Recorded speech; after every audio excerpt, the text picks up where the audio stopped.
Power of Concentration by Theron Dumont. Introduction. We all know that in order to accomplish a certain thing, we must concentrate. It is of the utmost value to learn how to concentrate. To make a success of anything, you must be able to concentrate your entire thought upon the idea you are working out. Do not become discouraged if you are unable to hold your thought on the subject very long at first. There are very few that can. It seems a peculiar fact that it is easier to concentrate on something that is not good for us than on something that is beneficial. This tendency is overcome when we learn to concentrate consciously. If you will just practice a few concentration exercises each day, you will find you will soon develop this wonderful power.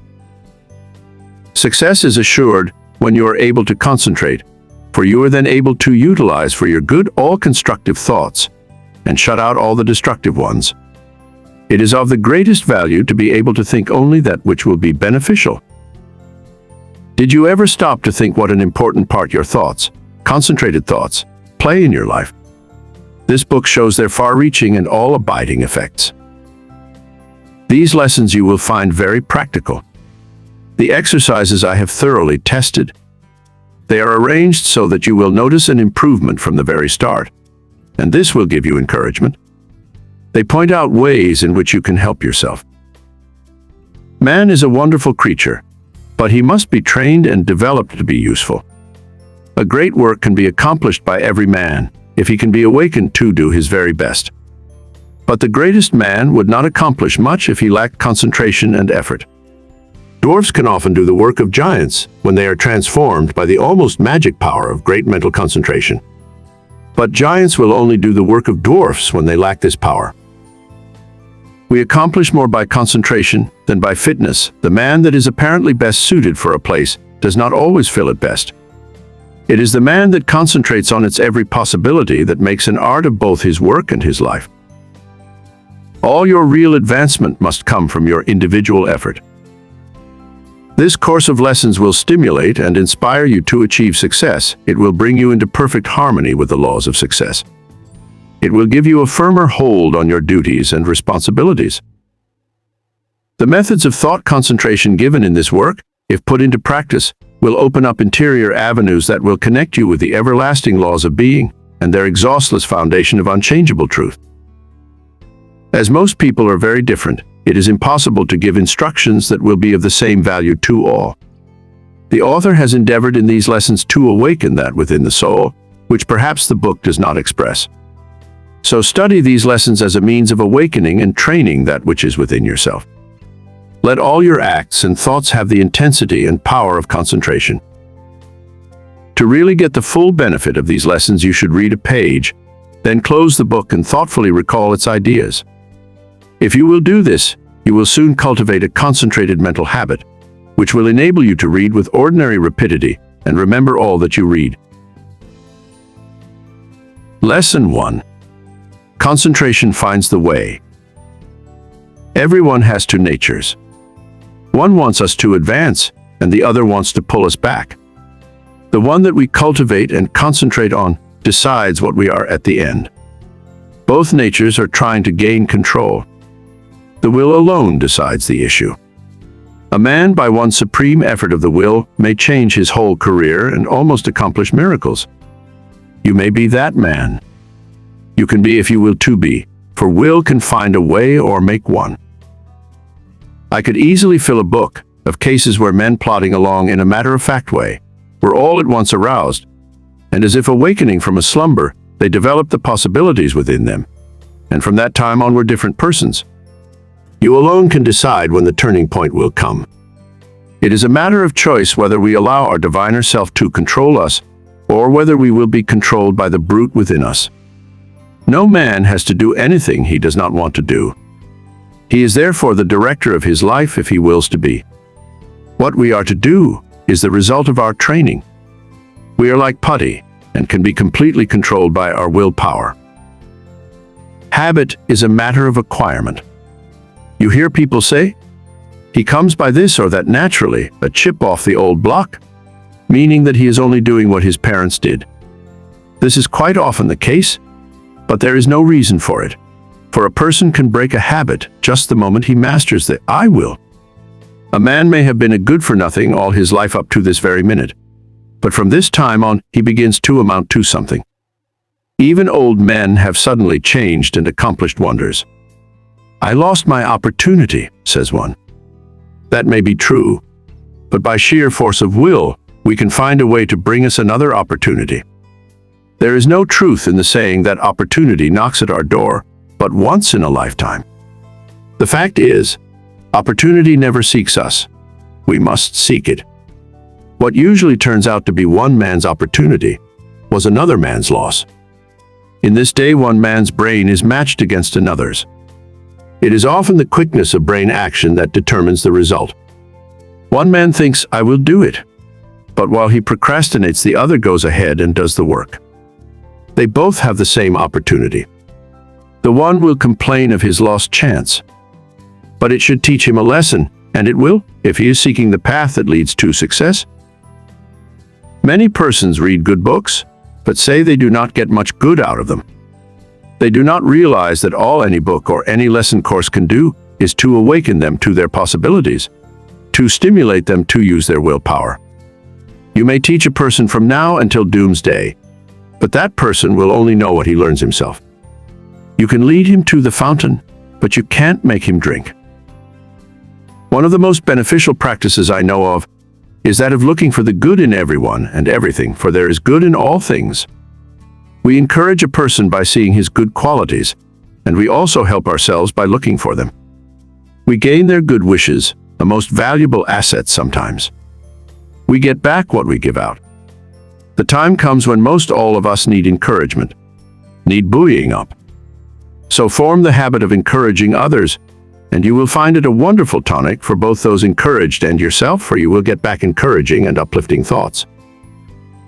Life furnishes us the opportunity to improve, but whether we do it or not depends upon how near we live up to what is expected of us. The first of each month, a person should sit down and examine the progress he has made. If he has not come up to expectations, he should discover the reason, and by extra exertion measure up to what is demanded next time. Every time that we fall behind what we planned to do, we lose just so much, for that time is gone forever. We may find a reason for doing it, but most excuses are poor substitutes for action. Most things are possible. Ours may be a hard task, but the harder the task, the greater the reward. It is the difficult things that really develop us. Anything that requires only a small effort utilizes very few of our faculties and yields a scanty harvest of achievement. So do not shrink from a hard task, for to accomplish one of these will often bring us more good than a dozen lesser triumphs. I know that every man that is willing to pay the price can be a success. The price is not in money, but in effort. The first essential quality for success is the desire to do, to be something. The next thing is to learn how to do it, the next to carry it into execution. The man that is the best able to accomplish anything is the one with a broad mind, the man that has acquired knowledge that may, it is true, be foreign to this particular case, but is, nevertheless, of some value in all cases. So the man that wants to be successful must be liberal. He must acquire all the knowledge that he can. He must be well posted not only in one branch of his business, but in every part of it. Such a man achieves success. The secret of success is to try always to improve yourself, no matter where you are or what your position. Learn all you can. Don't see how little you can do, but how much you can do. Such a man will always be in demand, for he establishes the reputation of being a hustler.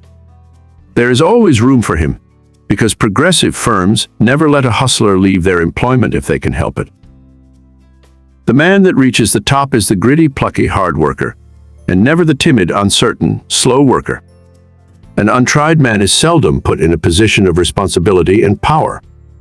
The man selected is one that has done something, achieved results in some line, or taken the lead in his department. He is placed there because of his reputation of putting vigor and virility into his efforts, and because he has previously shown that he has pluck and determination. The man that is chosen at the crucial time is not usually a genius. He does not possess any more talent than others. But he has learned that results can only be produced by untiring, concentrated effort. That miracles in business do not just happen. He knows that the only way they will happen is by sticking to a proposition and seeing it through. That is the only secret of why some succeed and others fail. The successful man gets used to seeing things accomplished and always feels sure of success. The man that is a failure gets used to seeing failure, expects it and attracts it to him. Expects it and attracts it to him. It is my opinion that with the right kind of training, every man could be a success. It is really a shame that so many men and women, rich in ability and talent, are allowed to go to waste, so to speak. Someday I hope to see a millionaire philanthropist start a school for the training of failures. I'm sure he could not put his money to a better use. In a year's time, the science of practical psychology could do wonders for him. He could have agencies on the lookout for men that had lost their grip on themselves, that had through indisposition weakened their will, that through some sorrow or misfortune had become discouraged. At first, all they need is a little help to get them back on their feet, but usually they get a knock downwards instead. The result is that their latent powers never develop, and both they and the world are the losers. I trust that in the near future, someone will heed the opportunity of using some of his millions in arousing men that have begun to falter.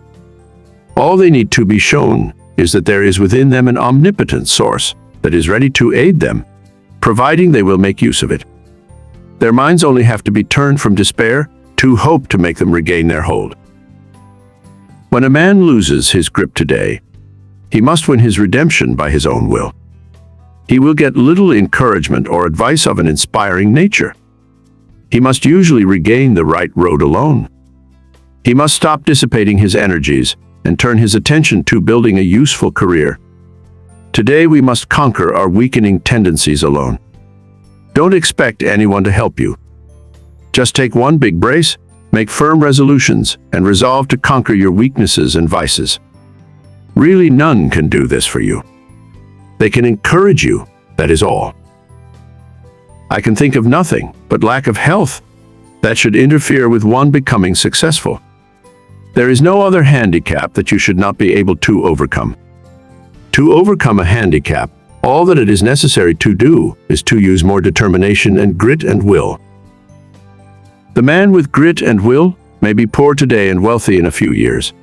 Willpower is a better asset than money. Will carry you over chasms of failure, if you but give it the chance. The men that have risen to the highest positions have usually had to gain their victories against big odds. Think of the hardships many of our inventors have gone through before they became a success. Usually they have been very much misunderstood by relatives and friends. Very often they did not have the bare necessities of life, yet by sheer determination and resolute courage, they managed to exist somehow, until they perfected their inventions, which afterwards greatly helped in bettering the condition of others. Everyone really wants to do something, but there are few that will put forward the needed effort to make the necessary sacrifice to secure it. There is only one way to accomplish anything, and that is to go ahead and do it. A man may accomplish almost anything today if he just sets his heart on doing it and lets nothing interfere with his progress. Obstacles are quickly overcome by the man that sets out to accomplish his heart's desire. The bigger the man, the smaller the obstacle appears. The smaller the man, the greater the obstacle appears. Always look at the advantage you gain by overcoming obstacles, and it will give you the needed courage for their conquest. Do not expect that you will always have easy sailing. Parts of your journey are likely to be rough. Don't let the rough places put you out of commission. Keep on with the journey. Just the way you weather the storm shows what material you are made of. Never sit down and complain of the rough places, but think how nice the pleasant stretches were. View with delight the smooth plains that are in front of you. Do not let a setback stop you. Think of it as a mere incident that has to be overcome before you can reach your goal. Lesson 2. The self-mastery. Self-direction power of concentration. Man, from a psychological standpoint of development, is not what he should be. He does not possess the self-mastery, the self-directing power of concentration that is his by right. He has not trained himself in a way to promote his self-mastery. Every balanced mind possesses the faculties whose chief duties are to engineer, direct, and concentrate the operations of the mind, both in a mental and physical sense. Man must learn to control not only his mind, but his bodily movements. When the controlling faculties, autonomic, are in an untrained condition, the impulses, passions, emotions, thoughts, actions, and habits of the person suffer from lack of regulation, and the procedure of mental concentration is not good, not because the mind is necessarily weak in the autonomic department of the faculties, but because the mind is not properly trained. When the self-regulating faculties are not developed, the impulses, appetites, emotions, and passions have full swing to do as they please, and the mind becomes impulsive, restless, emotional, and irregular in its action. This is what makes mental concentration poor. When the self-guiding faculties are weak in development, the person always lacks the power of mental concentration. Therefore, you cannot learn to concentrate until you develop those very powers that qualify you to be able to concentrate. So if you cannot concentrate, one of the following is the cause. 1.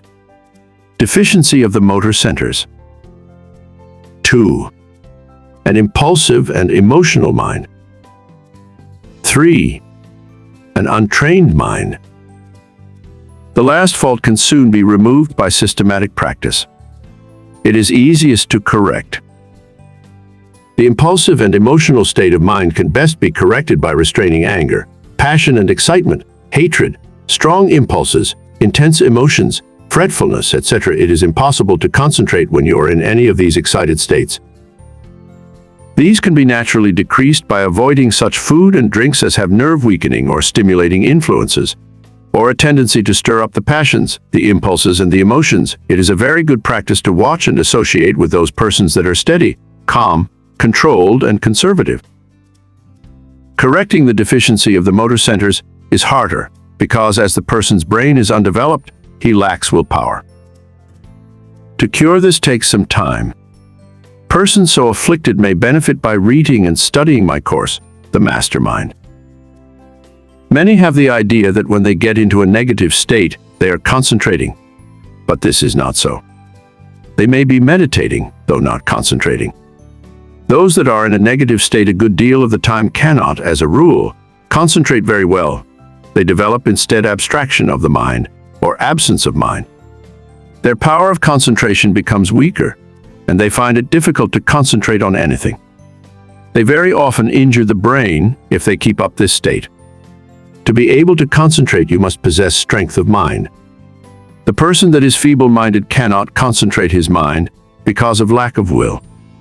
The mind that cannot center itself on a special subject or thought is weak. Also, the mind that cannot draw itself from a subject or thought is weak. But the person that can center his mind on any problem, no matter what it is, and remove any unharmonious impressions, has strength of mind. Concentration, first, last, and all the time, means strength of mind. Through concentration, a person is able to collect and hold his mental and physical energies at work. A concentrated mind pays attention to thoughts, words, acts, and plans. The person who allows his mind to roam at will never accomplish a great deal in the world. He wastes his energies. If you work, think, talk, and act aimlessly, and allow your brain to wander from your subject to foreign fields, you will not be able to concentrate. You concentrate at the moment when you say, I want to, I can, I will. Some mistakes some people make. If you waste your time reading sensational stories or worthless newspaper items, you excite the impulsive and the emotional faculties, and this means you are weakening your power of concentration. You will not be a free engineer, able to pilot yourself to success. Concentration of the mind can only be developed by watching yourself closely. All kinds of development commence with close attention. You should regulate your every thought and feeling. When you commence to watch yourself and your own acts, and also the acts of other people, you use the faculties of autonomy, and as you continue to do so, you improve your faculties, until in time you can engineer your every thought, wish, and plan. To be able to focalize the mind on the object at hand in a conscious manner leads to concentration. Only the trained mind can focalize. To hold a thought before it until all the faculties shall have had time to consider that thought is concentration. The person that cannot direct his thoughts, wishes, plans, resolutions, and studies cannot possibly succeed to the fullest extent. The person that is impulsive one moment and calm the next has not the proper control over himself. He is not a master of his mind, nor of his thoughts, feelings, and wishes. Such a person cannot be a success. When he becomes irritated, he irritates others and spoils all chances of any concern doing their best. But the person that can direct his energies and hold them at work in a concentrated manner controls his every work and act, and thereby gains power to control others. He can make his every move serve a useful end, and every thought a noble purpose. In this day, the man that gets excited and irritable should be looked upon as an undesirable person. The person of good breeding now speaks with slowness and deliberation. He is cultivating more and more of a reposeful attitude. He is consciously attentive and holds his mind to one thing at a time. He shuts out everything else. When you are talking to anyone, give him your soul and undivided attention. Do not let your attention wander or be diverted. Give no heed to anything else, but make your will and intellect act in unison. Start out in the morning and see how self-poised you can remain all day. At times, take an inventory of your actions during the day and see if you have kept your determination. If not, see that you do tomorrow. The more self-poised you are, the better will your concentration be. Never be in too much of a hurry. And remember, the more you improve your concentration, the greater are your possibilities. Concentration means success because you are better able to govern yourself and centralize your mind. You become more in earnest in what you do, and this almost invariably improves your chances for success. When you are talking to a person, have your own plans in mind. Concentrate your strength upon the purpose you are talking about. Watch his every move, but keep your own plans before you. Unless you do, you will waste your energy and not accomplish as much as you should. I want you to watch the next person you see that has the reputation of being a strong character, a man of force. Watch and see what a perfect control he has over his body. Then I want you to watch just an ordinary person. Notice how he moves his eyes, arms, fingers. Notice the useless expenditure of energy. These movements all break down the vital cells and lessen the person's power in vital and nerve directions. It is just as important for you to conserve your nervous forces as it is the vital forces. As an example, we see an engine going along the track very smoothly. Someone opens all the valves and the train stops. It is the same with you. If you want to use your full amount of steam, you must close your valves and direct your power of generating mental steam toward one end. Center your mind on one purpose, one plan, one transaction. There is nothing that uses up nerve force so quickly as excitement. This is why an irritable person is never magnetic. He is never admired or loved. He does not develop those finer qualities that a real gentleman possesses. Anger, sarcasm, and excitement weaken a person in this direction. The person that allows himself to get excited will become nervous in time because he uses up his nerve forces and his vital energies. The person that cannot control himself and keep from becoming excited cannot concentrate. When the mind can properly concentrate, all the energy of every microscopic cell is directed into one channel, and then there is a powerful personal influence generated. Everyone possesses many millions of little trembling cells, and each one of these has a center where life and energy are stored up and generated. If this energy is not wasted but conserved and controlled, this person is influential. But when it is the opposite, he is not influential or successful. Just as it is impossible for a steam engine to run with all its valves open, so is it impossible for you to waste your energy and run at your top speed. Each neuron in the gray layers of the brain is a psychic center of thought and action. Each one is pulsating an intelligent force of some kind, and when this force, your thoughts and motions, are kept in check by a conservative, systematic, and concentrated mind, the result will be magnetism, vitality, and health. The muscles, bones, ligaments, feet, hands and nerves, etc., are agents for carrying out the mandates of the mind. The sole purpose of the volitional faculties is to move the physical mechanism as the energy travels along the wires of nerves and muscles. Just for that reason, if you throw a voluntary control over these messages, impulses, thoughts, emotions, physical movements, and over these physical instruments, you develop your faculties of self-mastery, and to the extent you succeed here in proportion, will you develop the power of concentration. Any exercise or work that excites the mind, stimulates the senses, calls the emotions and appetites into action, confuses, terrifies or emotionalizes, weakens the power of concentration. This is why all kind of excitement is bad. This is the reason why persons who drink strong drinks, who allow themselves to get into fits of temper, who fight, who eat stimulating food, who sing and dance and thus develop their emotions, who are sudden, vehement and emotional, lack the power to concentrate. But those whose actions are slower and directed by their intelligence develop concentration. Sometimes dogmatic, willful, excitable persons can concentrate, but it is spasmodic, erratic concentration instead of controlled and uniform concentration. Their energy works by spells. Sometimes they have plenty, other times very little. It is easily excited, easily wasted. The best way to understand it is to compare it with the discharge of a gun. If the gun goes off when you want it to, it accomplishes the purpose.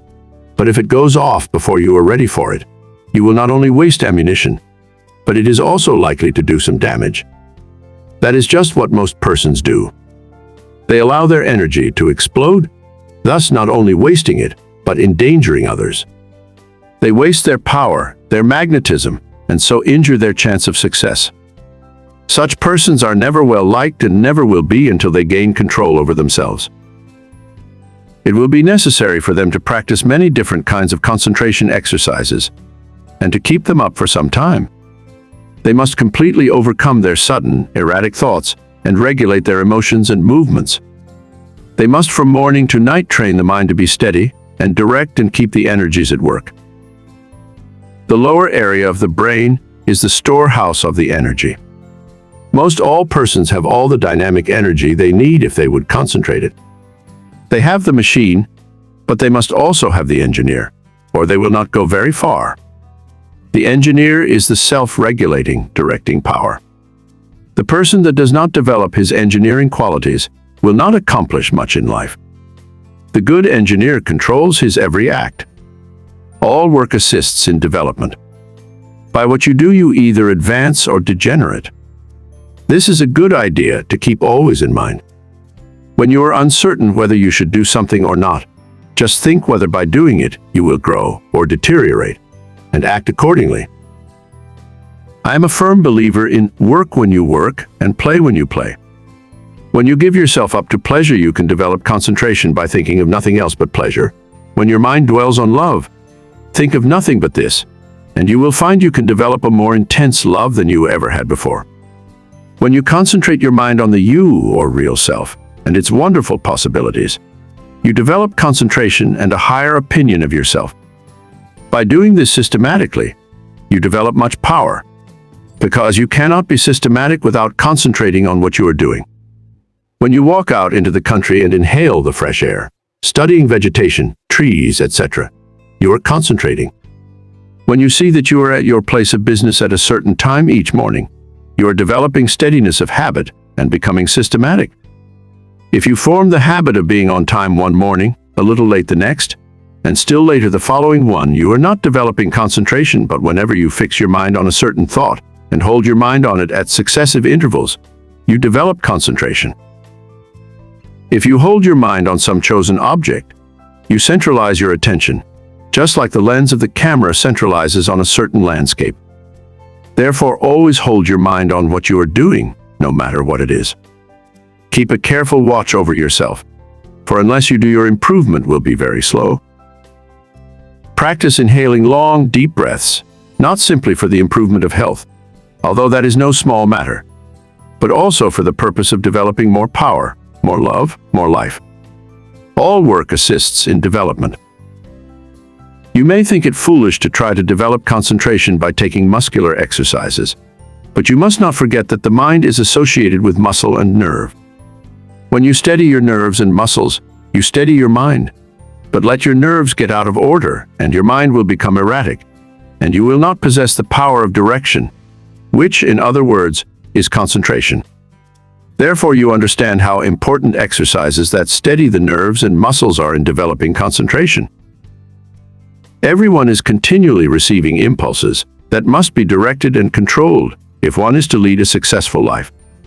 That is the reason why a person must control the movements of his eyes, feet, fingers, etc.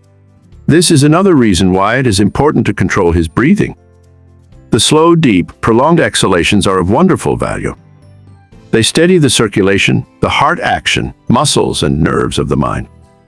If the heart flutters, the circulation is not regular, and when the lung action is uneven, the mind becomes unsteady and not fit for concentration. This is why controlled breathing is very important as a foundation for physical health. You must not only concentrate your mind, but also the action of the eyes, ears, and fingers. Each of these contain miniature minds that are controlled by the master engineer. You will develop much quicker if you thoroughly realize this. If you have ever associated with big men or read their biographies, you will find that they usually let the others do the talking. It is much easier to talk than it is to listen. There is no better exercise for concentration than to pay close attention when someone is talking.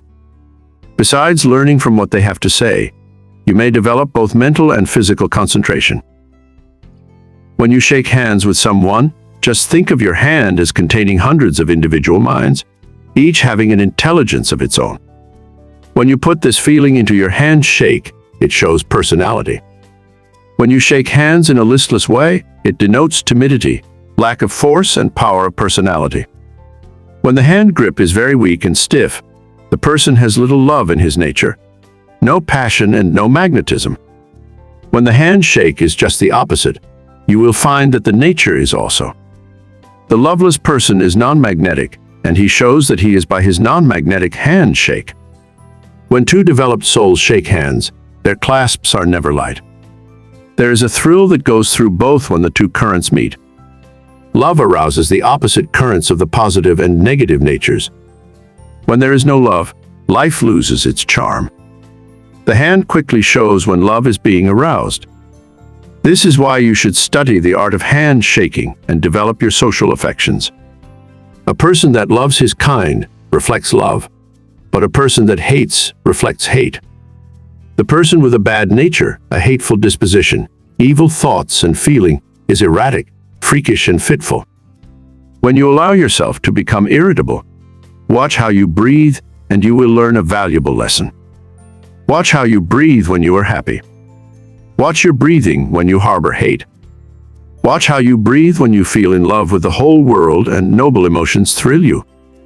When filled with good thoughts, you breathe a plentiful supply of oxygen into your lungs, and love fills your soul. Love develops a person, physically, mentally, and socially. Breathe deeply when you are happy, and you will gain life and strength.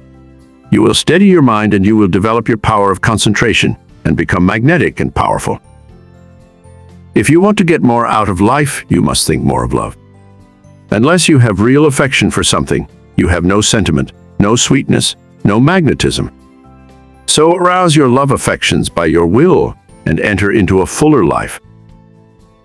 The hand of love always magnetizes, but it must be steady and controlled. Love can be concentrated in your handshake, and this is one of the best ways to influence another. The next time you feel yourself becoming irritable, use your will and be patient. This is a very good exercise in self-control.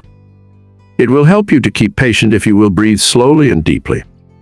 If you find you are commencing to speak fast, just control yourself and speak slowly and clearly.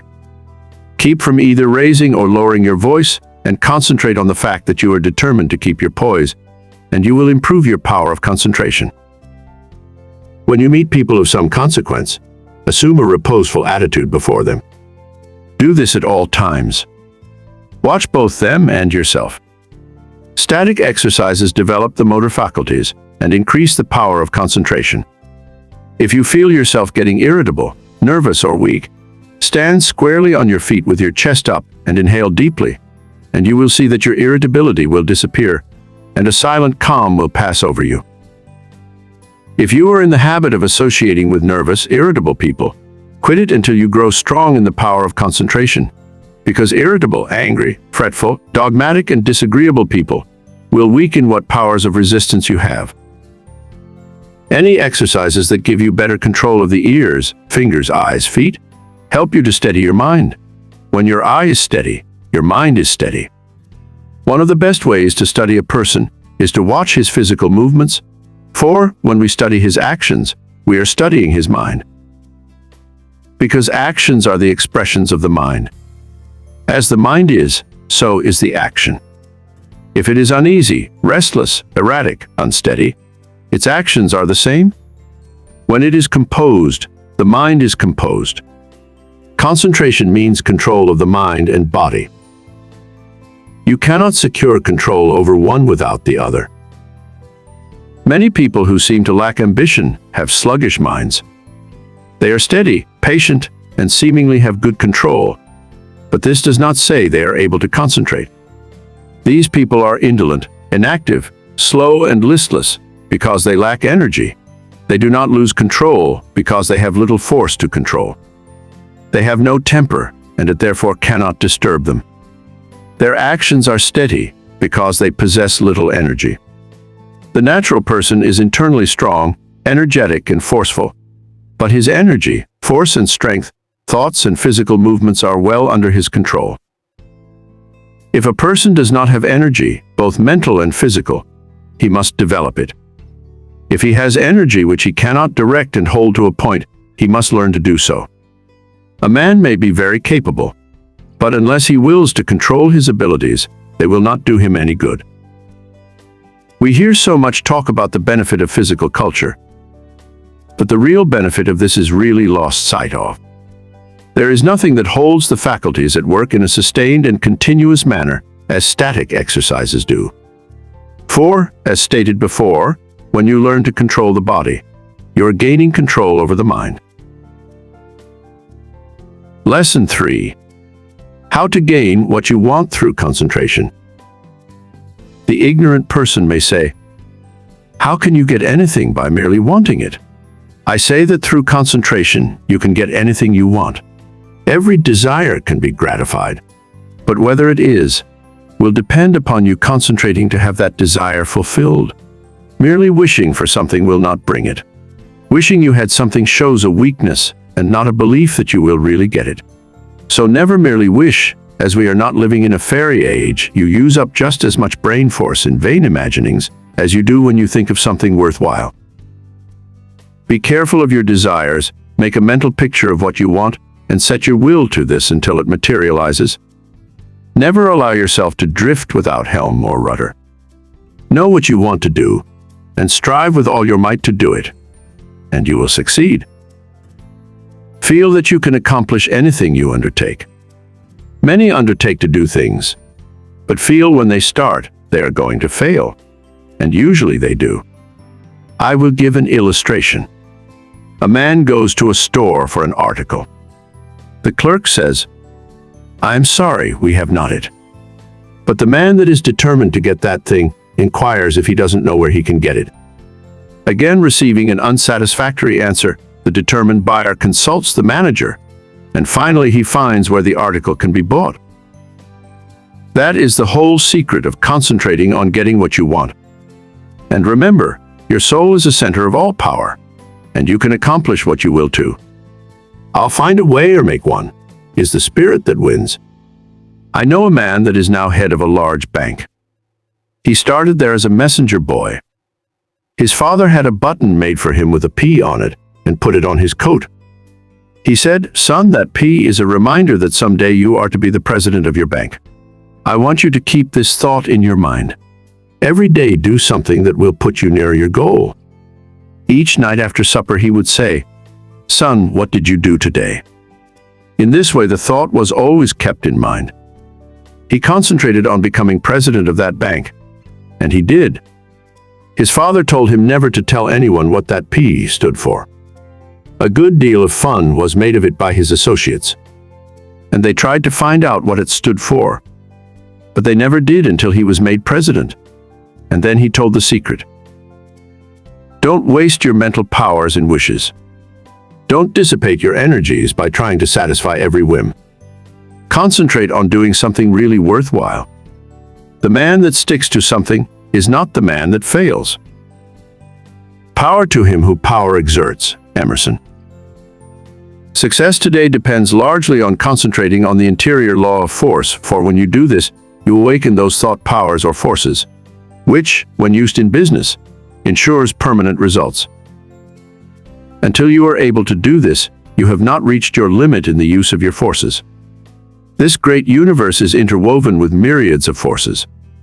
You make your own place, and whether it is important depends upon you. Through the indestructible and unconquerable law, you can in time accomplish all right things, and therefore do not be afraid to undertake whatever you really desire to accomplish and are willing to pay for in effort. Anything that is right is possible. That which is necessary will inevitably take place.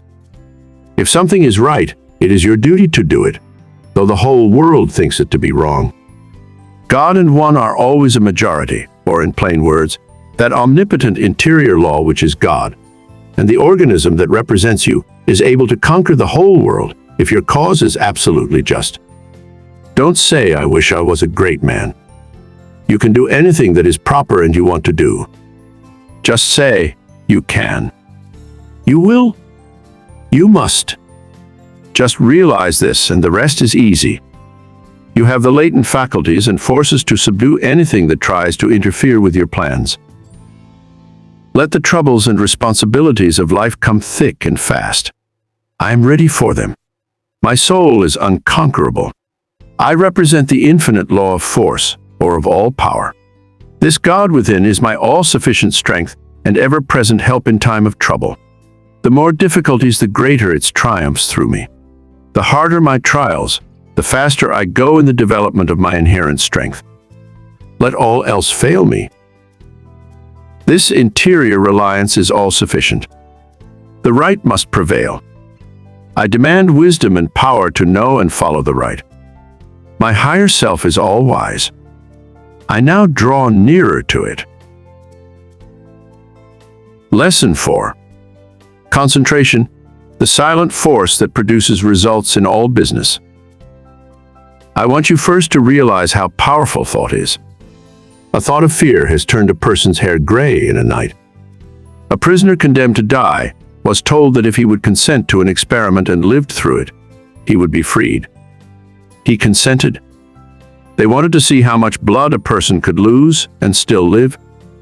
They arranged that blood would apparently drop from a cut made in his leg. The cut made was very slight, from which practically no blood escaped. The room was darkened, and the prisoner thought the dropping he heard was really coming from his leg.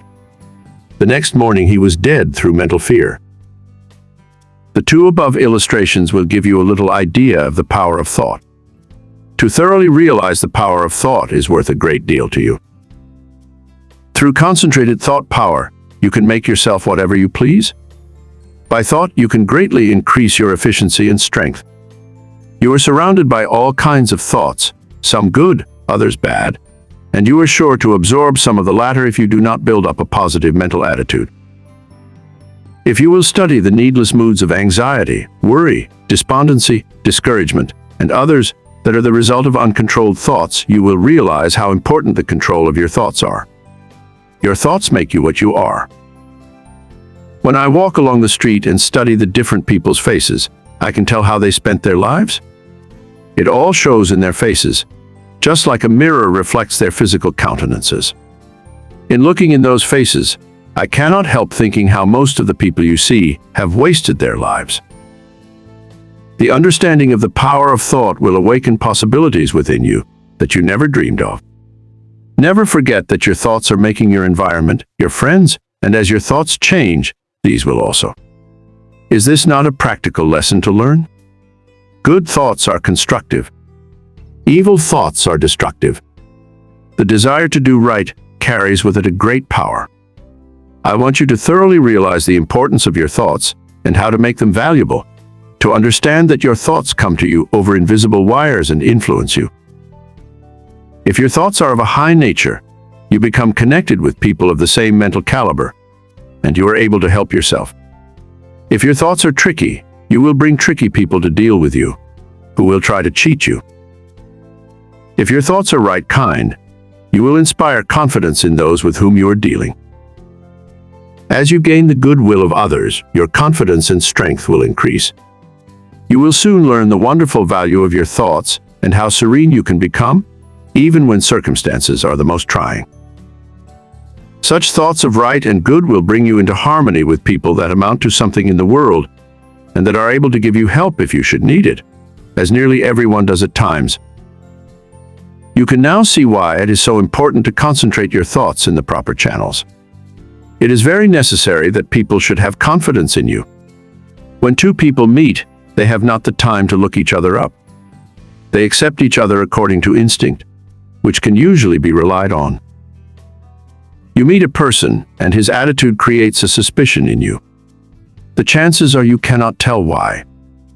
But something tells you have no dealings with him, for if you do, you will be sorry. Thoughts produce actions.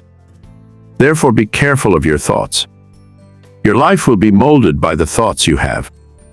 A spiritual power is always available to your thought, and when you are worthy, you can attract all the good things without a great effort on your part. The sun's rays shine down on our gardens, but we can plant trees that will interfere with the sunlight. There are invisible forces ready to help you if you do not think and act to intercept these. These forces work silently. You reap what you sow. You have concentrated within powers that, if developed, will bring you happiness greater than you can even imagine. Most people go rushing through life, literally driving away the very things they seek. By concentration, you can revolutionize your life, accomplish infinitely more, and without a great effort. Look within yourself and you will find the greatest machine ever made. How to speak wisely. In order to speak wisely, you must secure at least a partial concentration of the faculties and forces upon the subject at hand. Speech interferes with the focusing powers of the mind as it withdraws the attention to the external, and therefore is hardly to be compared with that deep silence of the subconscious mind, where deep thoughts and the silent forces of high potency are evolved. It is necessary to be silent before you can speak wisely. The person that is really alert and well poised and able to speak wisely under trying circumstances is the person that has practiced in the silence. Most people do not know what the silence is and think it is easy to go into the silence, but this is not so. In the real silence, we become attached to that interior law, and the forces become silent, because they are in a state of high potency, or beyond the vibratory sounds to which our external ears are attuned. He who desires to become above the ordinary should open up for himself the interior channels, which lead to the absolute law of the omnipotent. You can only do this by persistently and intelligently practicing thought concentration. Hold the thought. In silence, I will allow my higher self to have complete control. I will be true to my higher self. I will live true to my conception of what is right. I realize that it is to my self-interest to live up to my best. I demand wisdom so that I may act wisely for myself and others. In the next chapter, one will tell you of the mysterious law, which links all humanity together by the powers of cooperative thought, and chooses for us companionship and friends.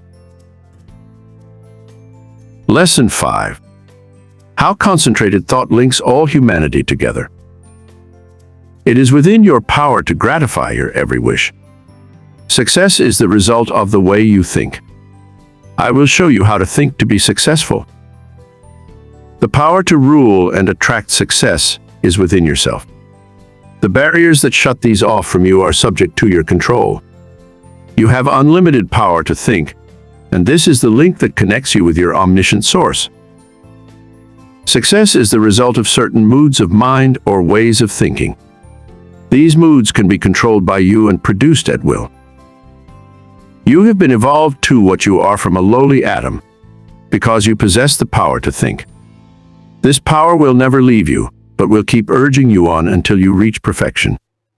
As you evolve, you create new desires, and these can be gratified.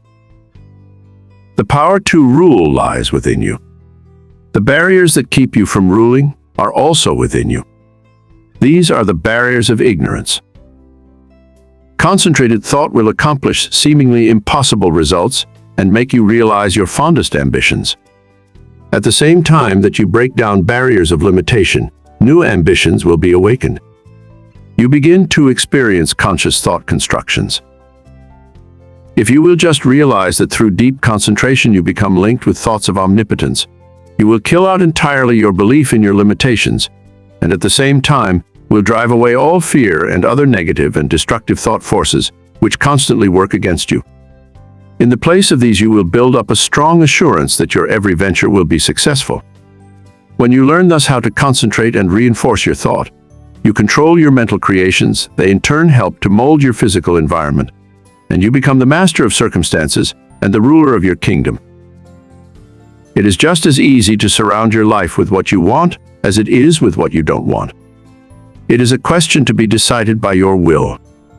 There are no walls to prevent you from getting what you want, providing you want what is right. If you choose something that is not right, you are in opposition to the omnipotent plans of the universe and deserve to fail. But if you will base your desires on justice and goodwill, you avail yourself of the helpful powers of universal currents, and instead of having a handicap to work against, can depend upon ultimate success, though the outward appearances may not at first be bright. Never stop to think of temporary appearances, but maintain an unfaltering belief in your ultimate success. Make your plans carefully and see that they are not contrary to the tides of universal justice. The main thing for you to remember is to keep at bay the destructive and opposing forces of fear and anger and their satellites. There is no power so great as the belief which comes from the knowledge that your thought is in harmony with the divine laws of thought and the sincere conviction that your cause is right. You may be able seemingly to accomplish results for a time, even if your cause is unjust, but the results will be temporary, and in time, you will have to tear down your thought edifice and build on the true foundation of right. Plans that are not built on truth produce discordant vibrations and are therefore self-destructive. Never try to build until you can build right. It is a waste of time to do anything else.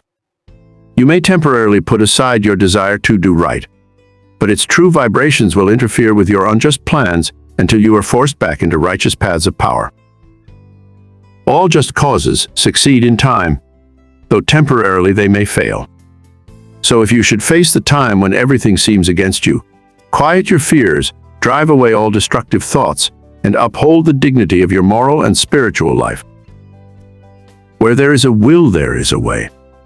The reason this is so is that the will can make a way if given the chance to secure the assistance of aiding forces. The more it is developed, the higher the way to which it will lead.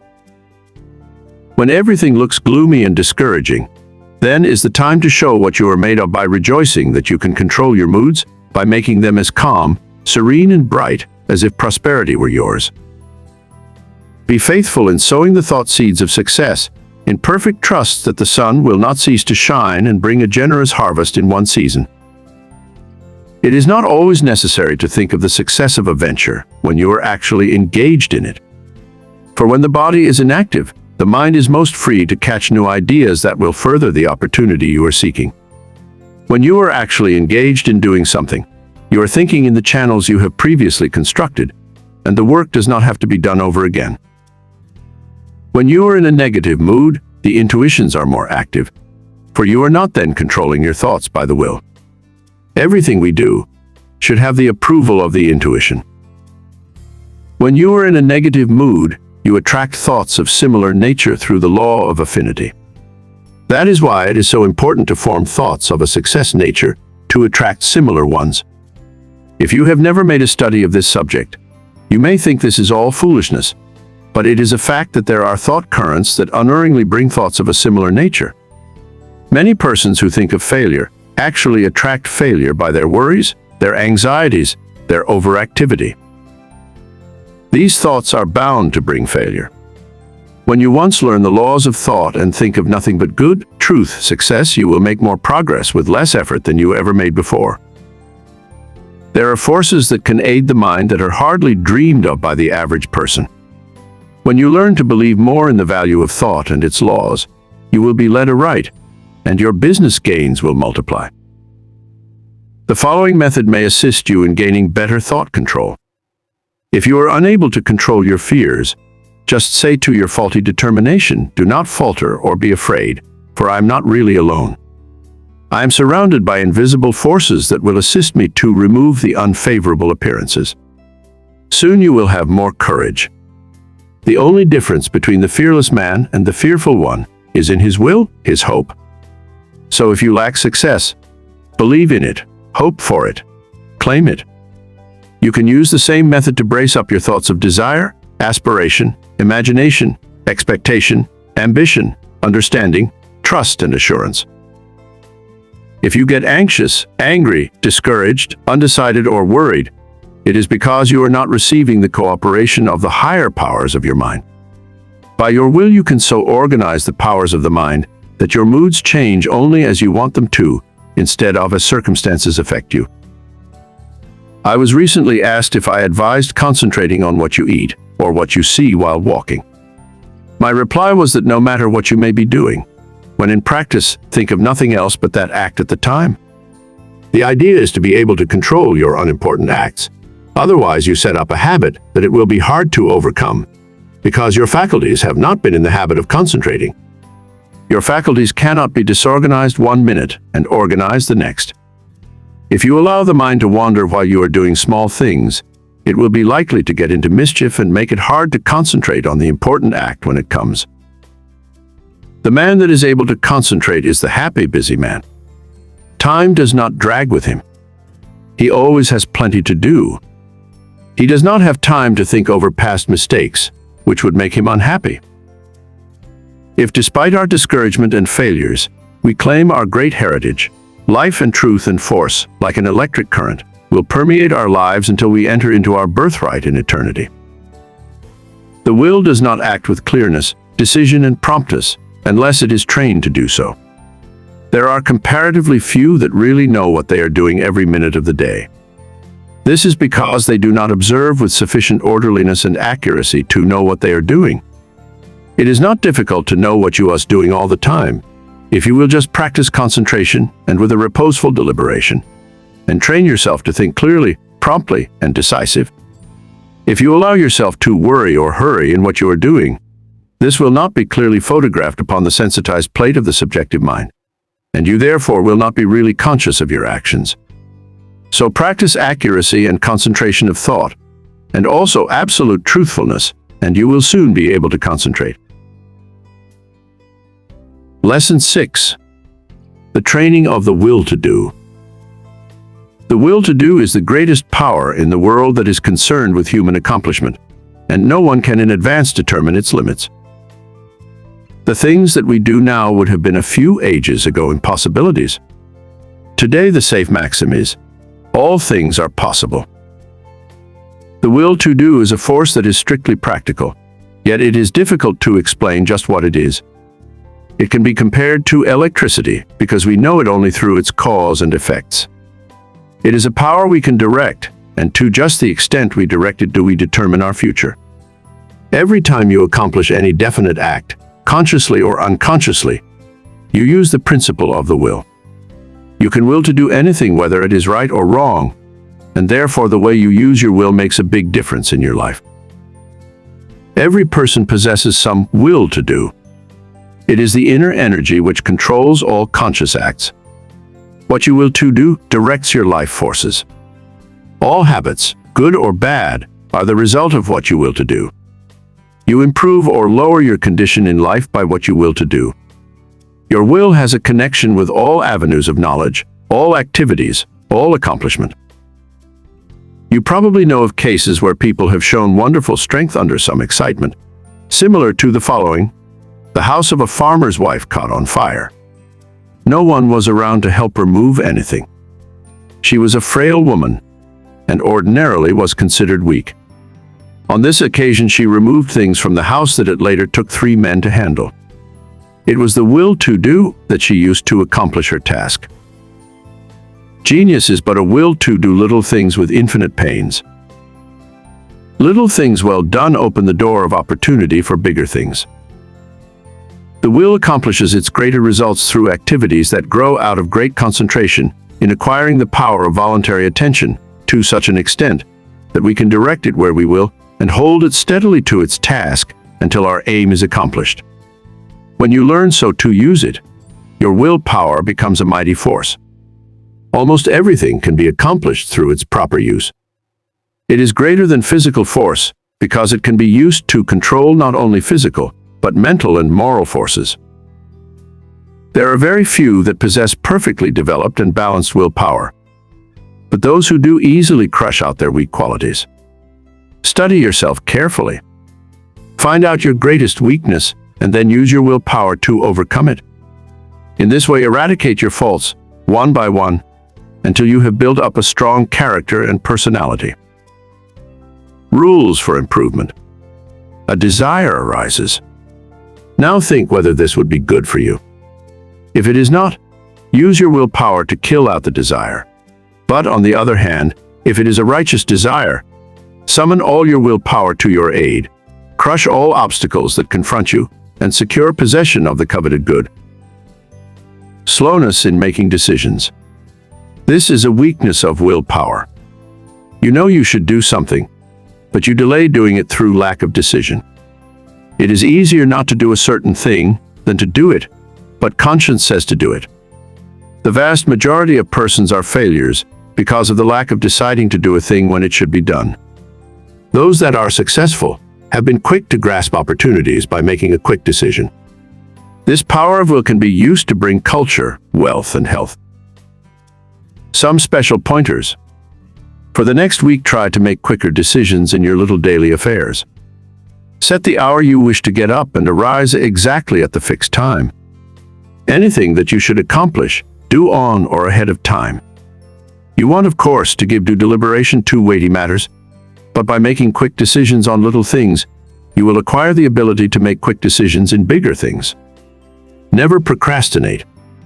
Decide quickly one way or the other, even at the risk of deciding wrong.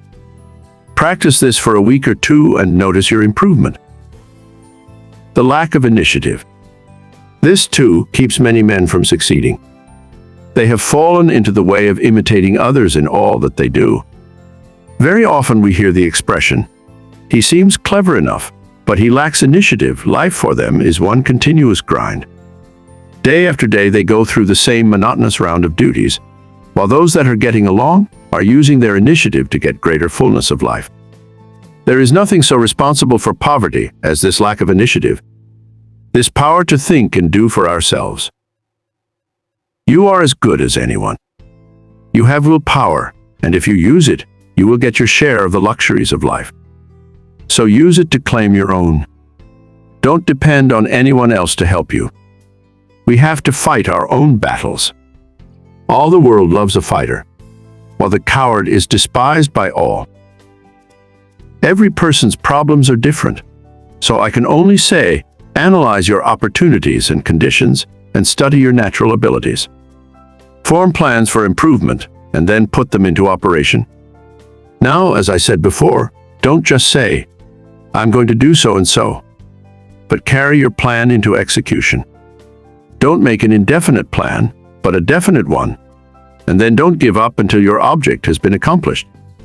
Put these suggestions into practice with true earnestness, and you will soon note astonishing results, and your whole life will be completely changed. An excellent motto for one of pure motives is, "Through my willpower, I dare do what I want to." You will find this affirmation has a very strengthening effect. The spirit of perseverance. The spirit of stick-to-itiveness is the one that wins. Many go just so far and then give up, whereas, if they had persevered a little longer, they would have won out. Many have much initiative, but instead of concentrating it into one channel, they diffuse it through several, thereby dissipating it to such an extent that its effect is lost. Develop more determination, which is only the will to do, and when you start out to do something, stick to it until you get results. Of course, before starting anything, you must look ahead and see what the finish leads to. You must select a road that will lead to somewhere, rather than nowhere. The journey must be productive of some kind of substantial results. The trouble with so many young men is that they launch enterprises without any end in sight. It is not so much the start as the finish of a journey that counts. Each little move should bring you nearer the goal which you planned to reach before the enterprise began. Lack of perseverance is nothing but the lack of the will to do. It takes the same energy to say, "I will continue," as to say, "I give up." Just the moment you say the latter, you shut off your dynamo, and your determination is gone. Every time you allow your determination to be broken, you weaken it. Don't forget this. Just the instant you notice your determination beginning to weaken, concentrate on it, and by sheer willpower, make it continue on the job. Never try to make a decision when you are not in a calm state of mind. If in a quick temper, you are likely to say things you afterwards regret. In anger, you follow impulse rather than reason. No one can expect to achieve success if he makes decisions when not in full control of his mental forces. Therefore, make it a fixed rule to make decisions only when at your best. If you have a quick temper, you can quickly gain control over it by simple rule of counting backwards. To count backwards requires concentration, and you thus quickly regain a calm state. In this way, you can break the temper habit. It will do you a lot of good to think over what you said and thought the last time you were angry. Persevere until you see yourself as others see you. It would do no harm to write the scene out in story form and then sit in judgment of the character that played your part. Special instructions to develop the will to do. This is a form of mental energy, but requires the proper mental attitude to make it manifest. We hear of people having wonderful willpower, which really is wrong. It should be said that they use their willpower, while with many it is a latent force. I want you to realize that no one has a monopoly on willpower. There is plenty for all. What we speak of as willpower is but the gathering together of mental energy, the concentration power at one point. So never think of that person as having a stronger will than yours. Each person will be supplied with just that amount of willpower that he demands. You don't have to develop willpower if you constantly make use of all you have. And remember, the way in which you use it determines your fate, for your life is molded to great extent by the use you make of your will. Unless you make proper use of it, you have neither independence nor firmness. You are unable to control yourself and become a mere machine for others to use. It is more important to learn to use your will than to develop your intellect. The man that has not learned how to use his will rarely decides things for himself, but allows his resolutions to be changed by others. He fluctuates from one opinion to another, and of course does not accomplish anything out of the ordinary, while his brother with the trained will takes his place among the world's leaders. Lesson 7. The concentrated mental demand. The mental demand is the potent force in achievement.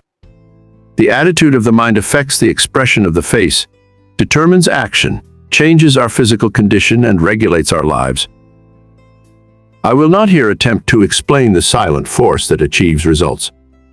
You want to develop your mental power so you can effect the thing sought, and that is what I want to teach you. There is wonderful power and possibility in the concentrated mental demand. This, like all other forces, is controlled by laws. It can, like all other forces, be wonderfully increased by consecutive systematized effort. The mental demand must be directed by every power of the mind, and every possible element should be used to make the demand materialize. You can so intently desire a thing that you can exclude all distracting thoughts.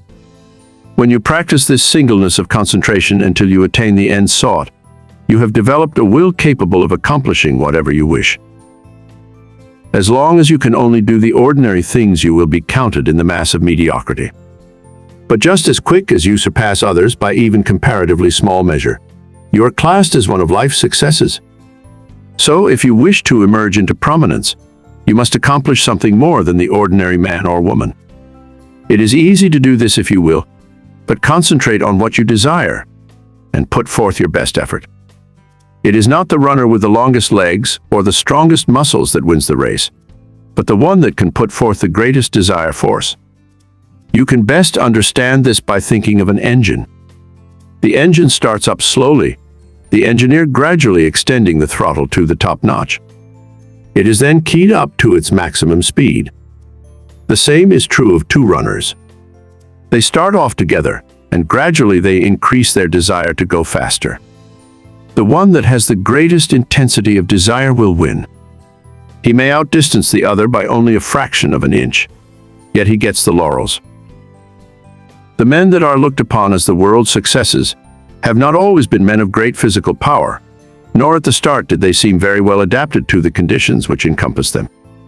In the beginning they were not considered men of superior genius, but they won their success by their resolution to achieve results in their undertakings, by permitting no setback to dishearten them, no difficulties to daunt them.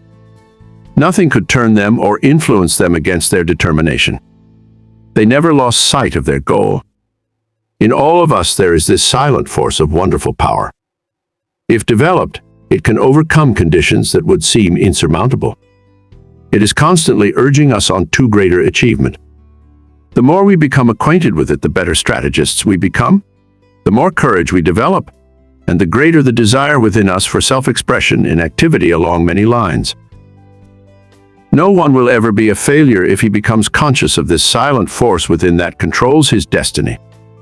But without the consciousness of this inner force, you will not have a clear vision, and external conditions will not yield to the power of your mind. It is the mental resolve that makes achievement possible. Once this has been formed, it should never be allowed to cease to press its claim until its object is attained. To make plans work out, it will, at times, be necessary to use every power of your mind. Patience, perseverance, and all the indomitable forces within one will have to be mustered and used with the greatest effectiveness. Perseverance is the first element of success. In order to persevere, you must be ceaseless in your application.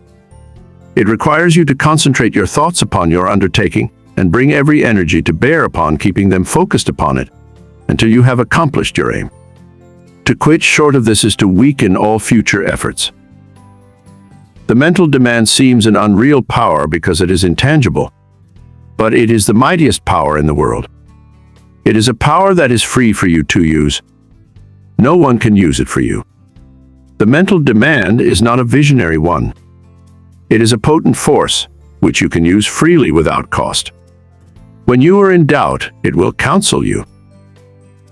It will guide you when you are uncertain. When you are in fear, it will give you courage. It is the motive power which supplies the energies necessary to the achievement of the purpose. You have a large storehouse of possibilities. The mental demand makes possibilities realities. It supplies everything necessary for the accomplishment. It selects the tools and instructs how to use them. It makes you understand the situation.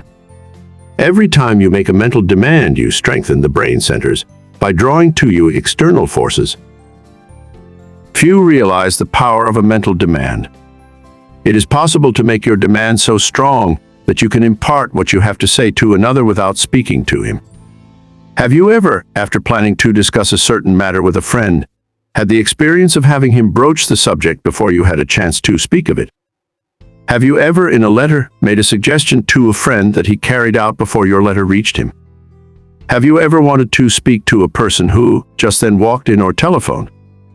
I have had many such responses to thought, and you and your friends have doubtless experienced them too. These two things are neither coincidences nor accidents, but are the results of mental demand launched by strong concentration. The person that never wants anything gets little. To demand resolutely is the first step toward getting what you want. The power of the mental demand seems absolute, the supply illimitable. The mental demand projects itself and causes to materialize the conditions and opportunities needed to accomplish the purpose. Do not think I overestimate the value of the mental demand. It brings the fuller life if used for only righteous purposes. Once the mental demand is made, however, never let it falter. If you do, the current that connects you with your desire is broken. Take all the necessary time to build a firm foundation, so that there need not be even an element of doubt to creep in. Just the moment you entertain doubt, you lose some of the demand force, and force once lost is hard to regain. So whenever you make a mental demand, hold steadfastly to it, until your need is supplied. I want to repeat again that power of mental demand is not a visionary one. It is concentrated power only and can be used by you. It is not supernatural power, but requires a development of the brain centers. The outcome is sure when it is given with a strong, resolute determination. No person will advance to any great extent until he recognizes this force within him. If you have not become aware of it, you have not made very much of a success of your life. It is this something that distinguishes that man from other men. It is this subtle power that develops strong personality. If you want a great deal, you must demand a great deal. Once you make your demand, anticipate its fulfillment. It depends upon us. We are rewarded according to our efforts. The power of mental demand can bring us what we want. We become what we determine to be. We control our own destiny. Get the right mental attitude, then in accordance with your ability, you can gain success. And every man of average ability, the ordinary man that you see about you, can be really successful, independent, free of worry, his own master, if he can manage to do just two things. First, remain forever dissatisfied with what he is doing and with what he has accomplished. Second, develop in his mind a belief that the word impossible was not intended for him. Build up in his mind the confidence that enables the mind to use its power. Many, especially the older men, will ask, how can I build up that self-confidence in my brain? How can I, after months and years of discouragement, of dull plodding, suddenly conceive and carry out a plan for doing something that will make life worthwhile and change the monotonous routine? How can a man get out of a rut after he has been in it for years and has settled down to the slow jog trot that leads to the grave? The answer is the thing can be done, and millions have done it. One of the names most honored among the great men of France is that of Litter, who wrote and compiled the great French dictionary, a monument of learning.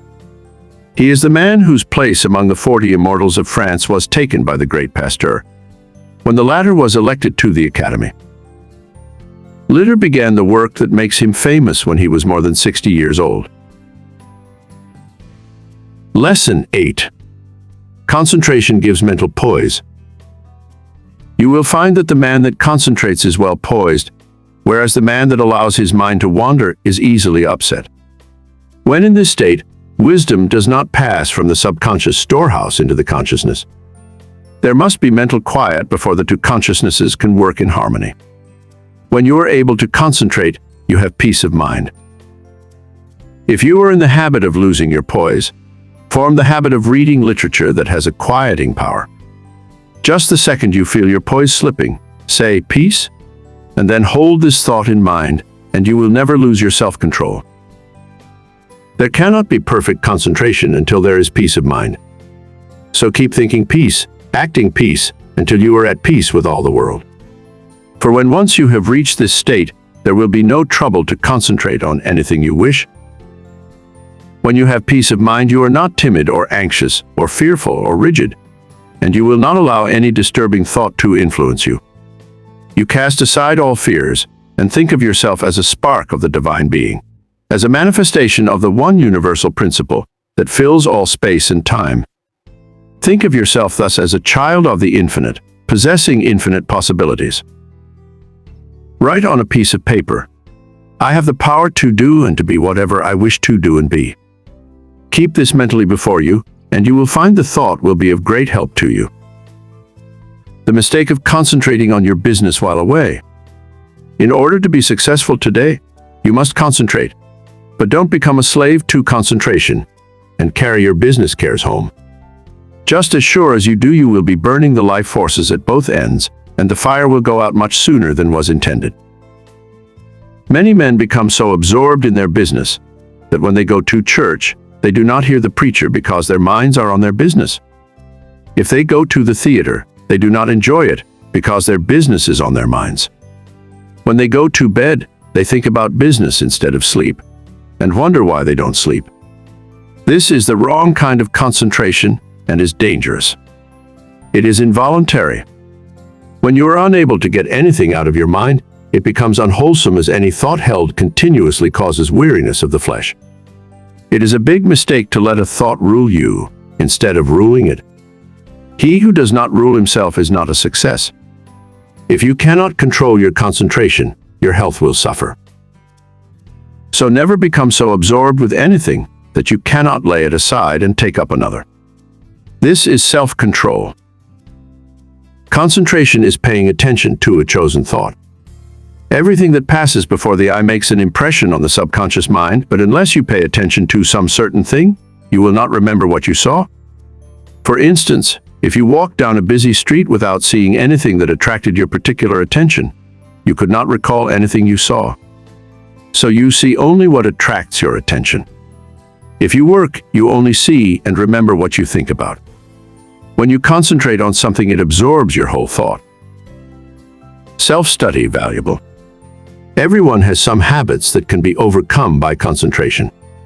We will say, for instance, you are in the habit of complaining or finding fault with yourself or others, or imagining that you do not possess the ability of others, or feeling that you are not as good as someone else, or that you cannot rely on yourself, or harboring any similar thoughts or thoughts of weakness.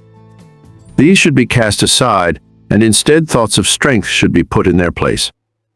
Just remember, every time you think of yourself as being weak, in some way you are making yourself so by thinking you are. Our mental conditions make us what we are. Just watch yourself and see how much time you waste in worrying, fretting, and complaining. The more of it you do, the worse off you are. Just the minute you are aware of thinking a negative thought, immediately change to a positive one. If you start to think of failure, change to thinking of success. You have the germ of success within you. Care for it the same as the setting hen broods over the eggs, and you can make it a reality.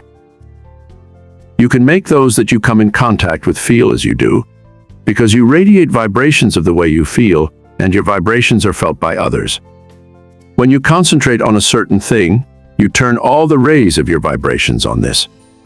Thought is the directing power of all life's vibrations. If a person should enter a room with a lot of people and feel as if he were a person of no consequence, no one would know he was there unless they saw him.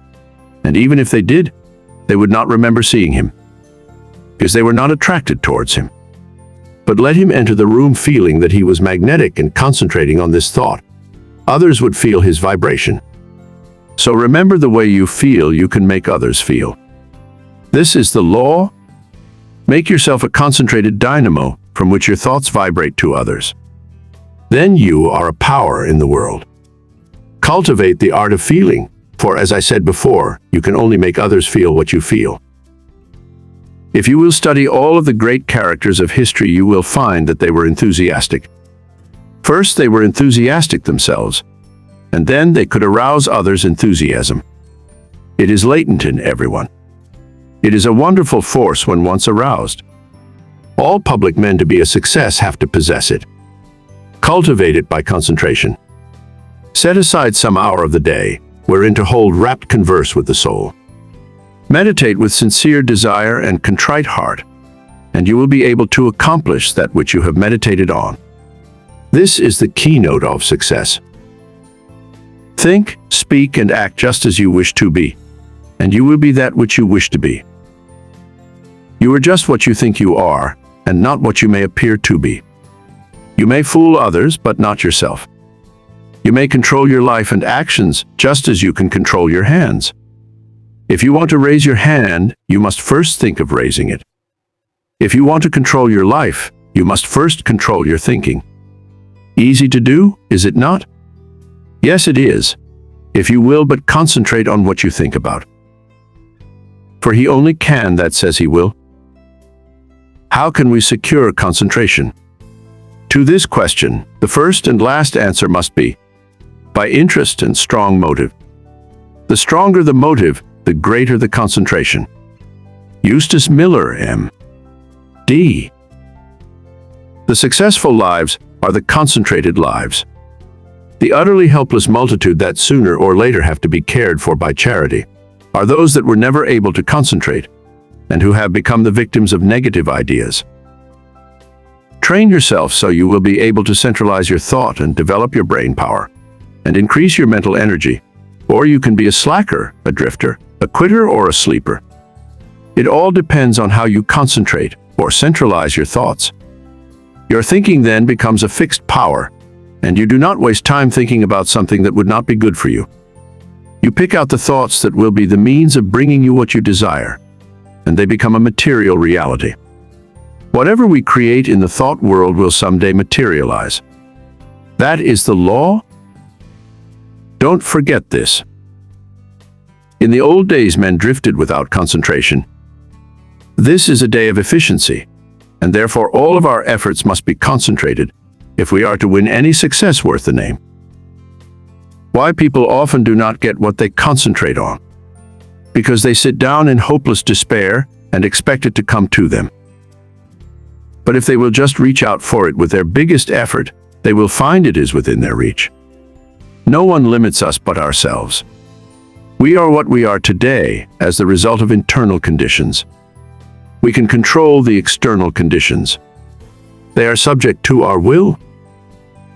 Through our concentration, we can attract what we want because we became en rapport with the universal forces from which we can get what we want. You have watched races, no doubt.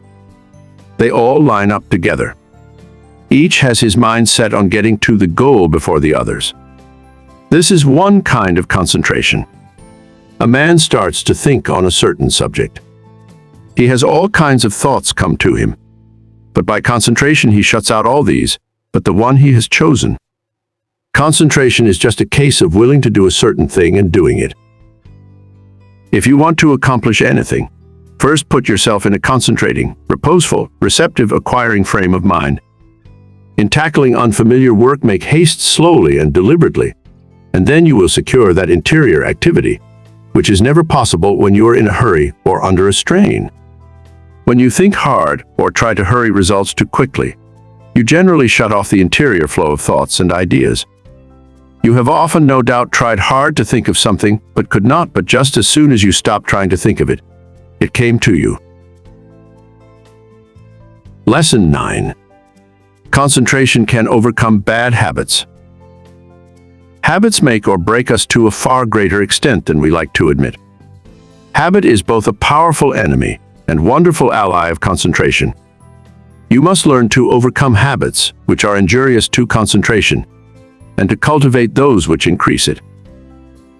The large majority of people are controlled by their habits and are buffeted around by them like waves of the ocean tossing a piece of wood. They do things in a certain way because of the power of habit. They seldom ever think of concentrating on why they do them this or that way, or study to see if they could do them in a better way. Now, my object in this chapter is to get you to concentrate on your habits, so you can find out which are good and which are bad for you. You will find that by making a few needed changes, you can make even those that are not good for you of service. The good habits you can make much better. The first thing I want you to realize is that all habits are governed consciously or unconsciously by the will. Most of us are forming new habits all the time. Very often, if you repeat something several times in the same way, you will have formed the habit of doing it that way. But the oftener you repeat it, the stronger that habit grows, and the more deeply it becomes embedded in your nature. After a habit has been in force for a long time, it becomes almost a part of you, and is therefore hard to overcome. But you can still break any habit by strong concentration on its opposite. All our life, so far as it has definite form, is but a mass of habits, practical, emotional, and intellectual, systematically organized for our weal or woe, and bearing us irresistibly toward our destiny, whatever the latter may be. We are creatures of habits, imitators and copiers of our past selves. We are liable to be bent or curved, as we can bend a piece of paper, and each fold leaves a crease, which makes it easier to make the fold there the next time. The intellect and will are spiritual functions. Still, they are immersed in matter, and to every movement of theirs corresponds a movement in the brain, that is, in their material correlative. This is why habits of thought and habits of willing can be formed. All physical impressions are the carrying out of the actions of the will and intellect. Our nervous systems are what they are today because of the way they have been exercised. As we grow older, most of us become more and more like automatic machines. The habits we have formed increase in strength. We work in our old characteristic way. Your associates learn to expect you to do things in a certain way. So you see that your habits make a great difference in your life, and as it is just about as easy to form good habits as it is bad, you should form only the former. No one but yourself is responsible for your habits. You are free to form the habits that you should, and if everyone could realize the importance of forming the right kind of habits, what a different world this would be. How much happier everyone would be. Then all instead of the few might win success. Habits are formed more quickly when we are young. But if we have already passed the youthful plastic period, the time to start to control our habits is right now, as we will never be any younger. You will find the following maxims worth remembering. First maxim: we must make our nervous system our ally instead of our enemy. Second maxim: in the acquisition of a new habit, as in the leaving off of an old one, we must take care to launch ourselves with as strong and decided an initiative as possible. The man that is in the habit of doing the right thing from boyhood has only good motives, so it is very important for you that you concentrate assiduously on the habits that reinforce good motives. Surround yourself with every aid you can. Don't play with fire by forming bad habits. Make a new beginning today. Study why you have been doing certain things. If they are not for your good, shun them henceforth. Don't give in to a single temptation, for every time you do, you strengthen the chain of bad habits. Every time you keep a resolution, you break the chain that enslaves you. Third maxim: never allow an exception to occur till the new habit is securely rooted in your life. Here is the idea: you never want to give in until the new habit is fixed, else you undo all that has been accomplished by previous efforts. There are two opposing inclinations. One wants to be firm, and the other wants to give in.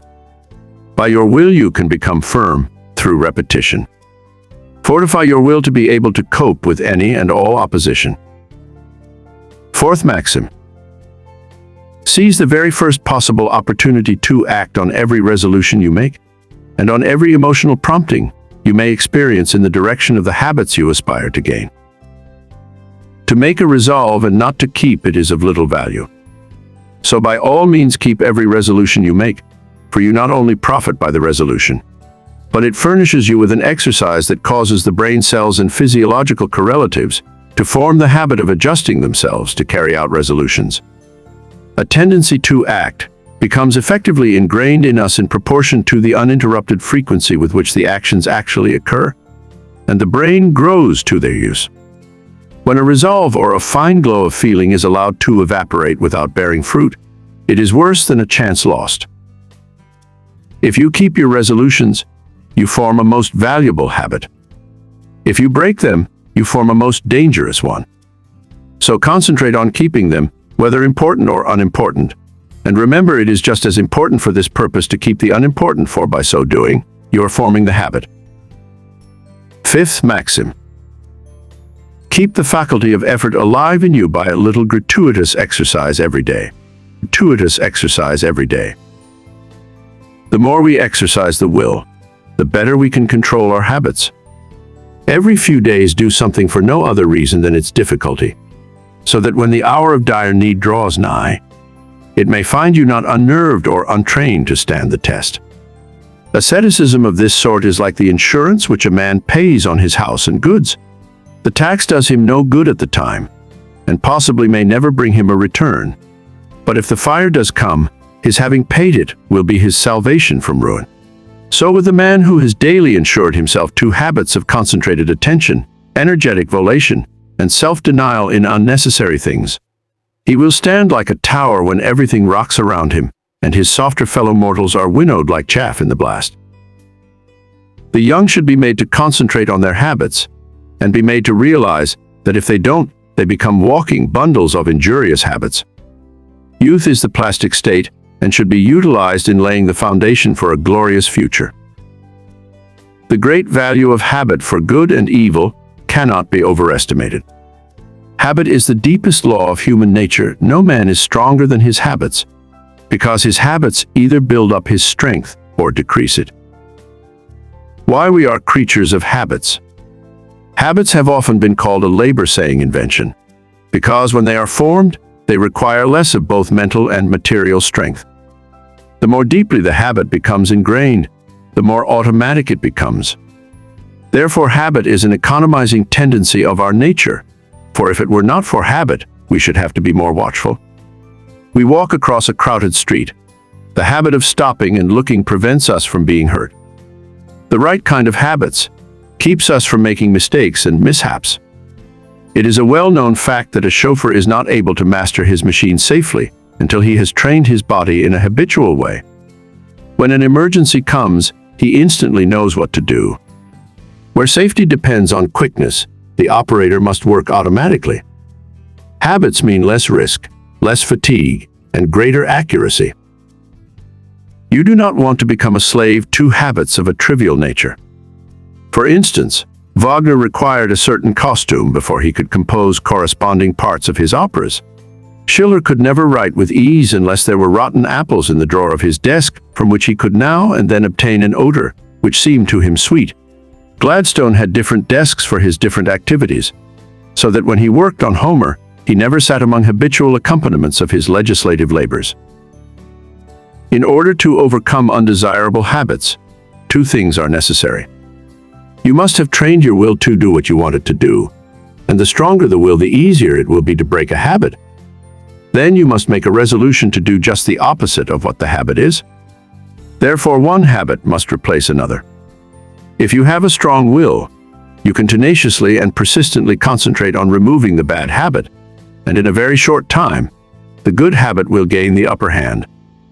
I will bring this chapter to a close by giving Dr. Oppenheim's instructions for overcoming a habit. If you want to abolish a habit, and its accumulated circumstances as well, you must grapple with the matter as earnestly as you would with a physical enemy. You must go into the encounter with all tenacity of determination, with all fierceness of resolve, yea, even with a passion for success that may be called vindictive. No human enemy can be as insidious, so persevering, as unrelenting as an unfavorable habit. It never sleeps. It needs no rest. It is like a parasite that grows with the growth of the supporting body. And like a parasite, it can best be killed by violent separation and crushing. When life is stormy and all seems against us, that is when we often acquire wrong habits. And it is then that we have to make a gigantic effort to think and speak as we should, and even though we may feel the very reverse at that moment, the tiniest effort will be backed up by a tremendous power, and will lift us to a realization never felt before. It is not in the easy, contented moments of our life that we make our greatest progress, for then it requires no special effort to keep in tune. But it is when we are in the midst of trials and misfortunes, when we think we are sinking, being overwhelmed. Then it is important for us to realize that we are linked to a great power, and if we live as we should, there is nothing that can occur in life which could permanently injure us. Nothing can happen that should disturb us. So always remember you have within you unlimited power, ready to manifest itself in the form which fills our need at the moment. If, when we have something difficult to solve, we would be silent like the child, we can get the inspiration when it comes, we will know how to act. We will find there is no need to hurry or disturb ourselves, that it is always wiser to wait for guidance from within than to act on impulse from without. Lesson 10. Business results through concentration. A successful business is not usually the result of chance. Neither is a failure the result of luck. Most failures could be determined in advance if the founders had been studied. It is not always possible to start a money-making business at the start. Usually a number of changes have to be made. Plans do not work out as their creators thought they would. They may have to be changed a little, broadened it may be, here and there.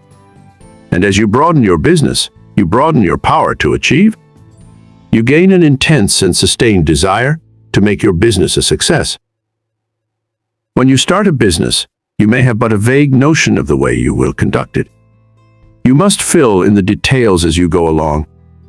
You must concentrate on these details. As you straighten out one after another, others will require attention. In this way, you cover the field of the first endeavor, and new opportunities open up for you. When you realize one desire, another comes. But if you do not fulfill the first desire, you will not the second. The person that does not carry his desires into action is only a dreamer. Desire is a great creative force if it is pure, intense, and sustained. It is our desires that keep stirring us up to action, and they will strengthen and broaden you if you make them materialize. Every man who achieves success deserves it. When he first started out, he did not understand how to solve the problems that afterwards presented themselves, but he did each thing as it came up in the very best way that he could, and this developed his power of doing bigger things. We become masters of business by learning to do well whatever we attempt. The man that has a thorough knowledge of his business can of course direct it much more easily and skillfully than the man who lacks that knowledge. The skilled business director can sit in his private office and still know accurately what is actually being done. He knows what should be done in any given time, and if it is not accomplished, he knows that his employees are not turning out the work that they should. It is then easy to apply the remedy. Business success depends on well-concentrated efforts. You must use every mental force you can master. The more these are used, the more they increase. Therefore, the more you accomplish today, the more force you will have at your disposal with which to solve your problems tomorrow. If you are working for someone else today and wish to start in a business for yourself, think over carefully what you would like to do. Then, when you have resolved what you want to do, you will be drawn towards it. There is a law that opens the way to the fulfillment of your desires.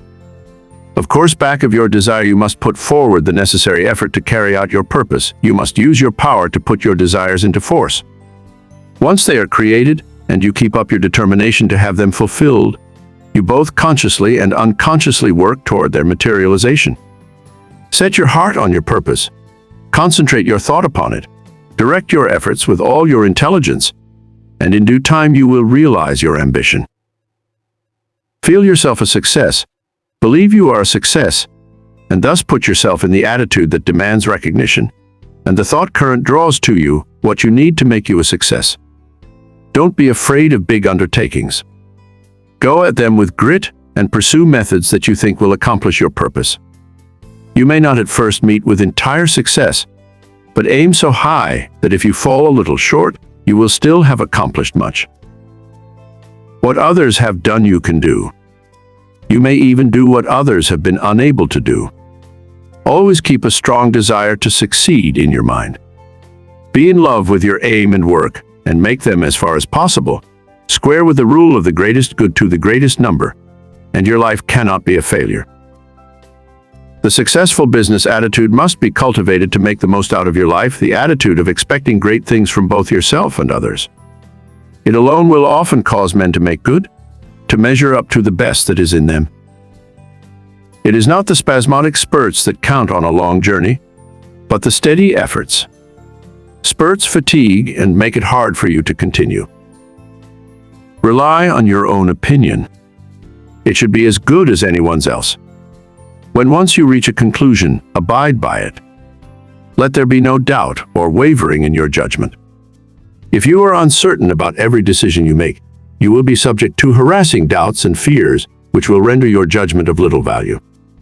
The man that decides according to what he thinks right, and who learns from every mistake, acquires a well-balanced mind that gets the best results. He gains the confidence of others. He is known as the man that knows what he wants, and not as one that is as changeable as the weather. The man of today wants to do business with the man that he can depend upon. Uncertainties in the business world are meeting with more disfavor. Reliable firms want to do business with men of known qualities, with men of firmness, judgment, and reliability. So if you wish to start in business for yourself, your greatest asset, with the single exception of a sound physique, is that of a good reputation. A successful business is not hard to build if we can concentrate all our mental forces upon it. It is the man that is unsettled because he does not know what he wants that goes to the wall. We hear persons say that business is trying on the nerves, But it is the unsettling elements of fret and worry and suspense that are nerve exhausting and not the business. Executing one's plans may cause fatigue. Enjoyment comes with rest. If there has not been any unnatural strain, the recuperative powers replace what energy has been lost. By attending to each day's work properly, you develop the capacity to do a greater work tomorrow. It is this gradual development that makes possible the carrying out of big plans. The man that figures out doing something each hour of the day gets somewhere. At the end of each day, you should be a step nearer your aim. Keep the idea in mind that you mean to go forward, that each day must mark an advance, and forward you will go. You do not even have to know the exact direction, so long as you are determined to find the way. But you must not turn back once you have started.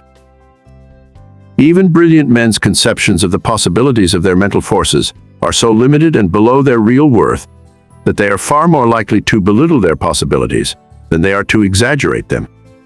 You don't want to think that an aim is impossible, because it has never been realized in the past. Every day someone is doing something that was never done before. We are pushing ahead faster. Formerly it took decades to build up a big business, but today it is only but a matter of years, sometimes of months. Plan each day's activities carefully, and you can reach any height you aim at.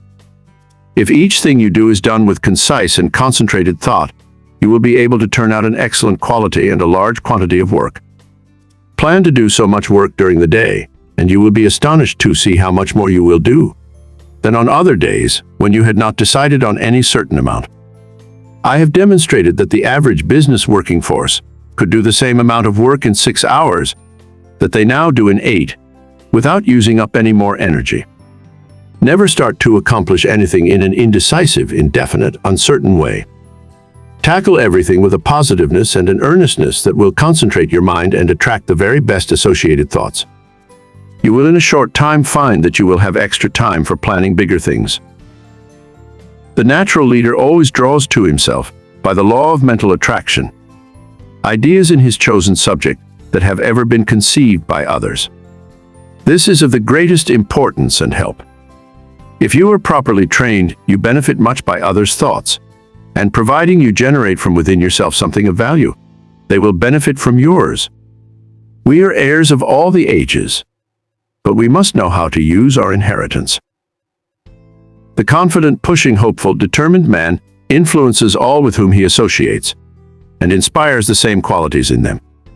You feel that his is a safe example to follow, and he rouses the same force within you that is pushing him onward and upward. One seldom makes a success of anything that he goes at in a listless, spiritless way. To build up a business, you must see it expanding in your mind before it actually takes tangible shape. Every great task that has ever been accomplished has first been merely a vision in the mind of its creator. Detail after detail has had to be worked out in his mind from his first faint idea of the enterprise. Finally, a clear idea was formed, and then the accomplishment, which was only the material result of the mental concept, followed. The up-to-date businessman is not content to build only for the present, but is planning ahead.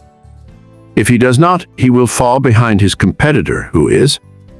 What we are actually doing today was carefully thought out and planned by others in the past. All progressive businesses are conducted this way. That is why the young businessman of today is likely to accomplish more in a few years than his father did in all his life. There is no reason why your work or business should fag you out. When it does, there is something wrong. You are attracting forces and influence that you should not, because you are not in harmony with what you are doing. There is nothing so tiring as to try to do the work for which we are unfitted, both by temperament and training. Each one should be engaged in a business that he loves. B should be furthering movements with which he is in sympathy.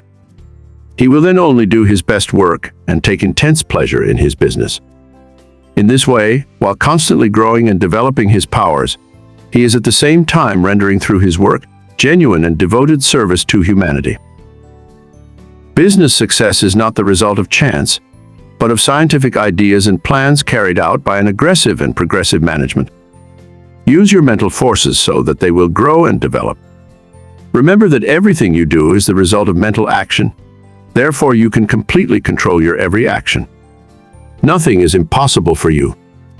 Don't be afraid to tackle a difficult proposition. Your success will depend upon the use you make of your mind. This is capable of wonderful development. See that you make full use of it, and not only develop yourself, but your associates. Try to broaden the visions of those with whom you come in contact, and you will broaden your own outlook of life. Are you afraid of responsibilities? In order for the individual soul to develop, you must have responsibilities. You must manifest the omnipotence of the law of supply. The whole world is your legitimate sphere of activity. How much of a conqueror are you? What have you done? Are you afraid of responsibility, or are you ever dodging, flinching, or sidestepping it? If you are not a real man. Your higher self never winces. So be a man and allow the powers of the higher self to manifest, and you will find you have plenty of strength, and you will feel better when you are tackling difficult propositions. Lesson 11. Concentrate on courage. Courage is the backbone of man. The man with courage has persistence. He states what he believes and puts it into execution. The courageous man has confidence. He draws to himself all the moral qualities and mental forces which go to make up a strong man. Whereas the man without courage draws to himself all the qualities of a weak man: vacillation, doubt, hesitancy, and unsteadiness of purpose. You can therefore see the value of concentration on courage. It is a most vital element of success. The lack of courage creates financial, as well as mental and moral difficulties. When a new problem comes, instead of looking upon it as something to be achieved, the man or woman without courage looks for reasons why it cannot be done, and failure is naturally the almost inevitable result.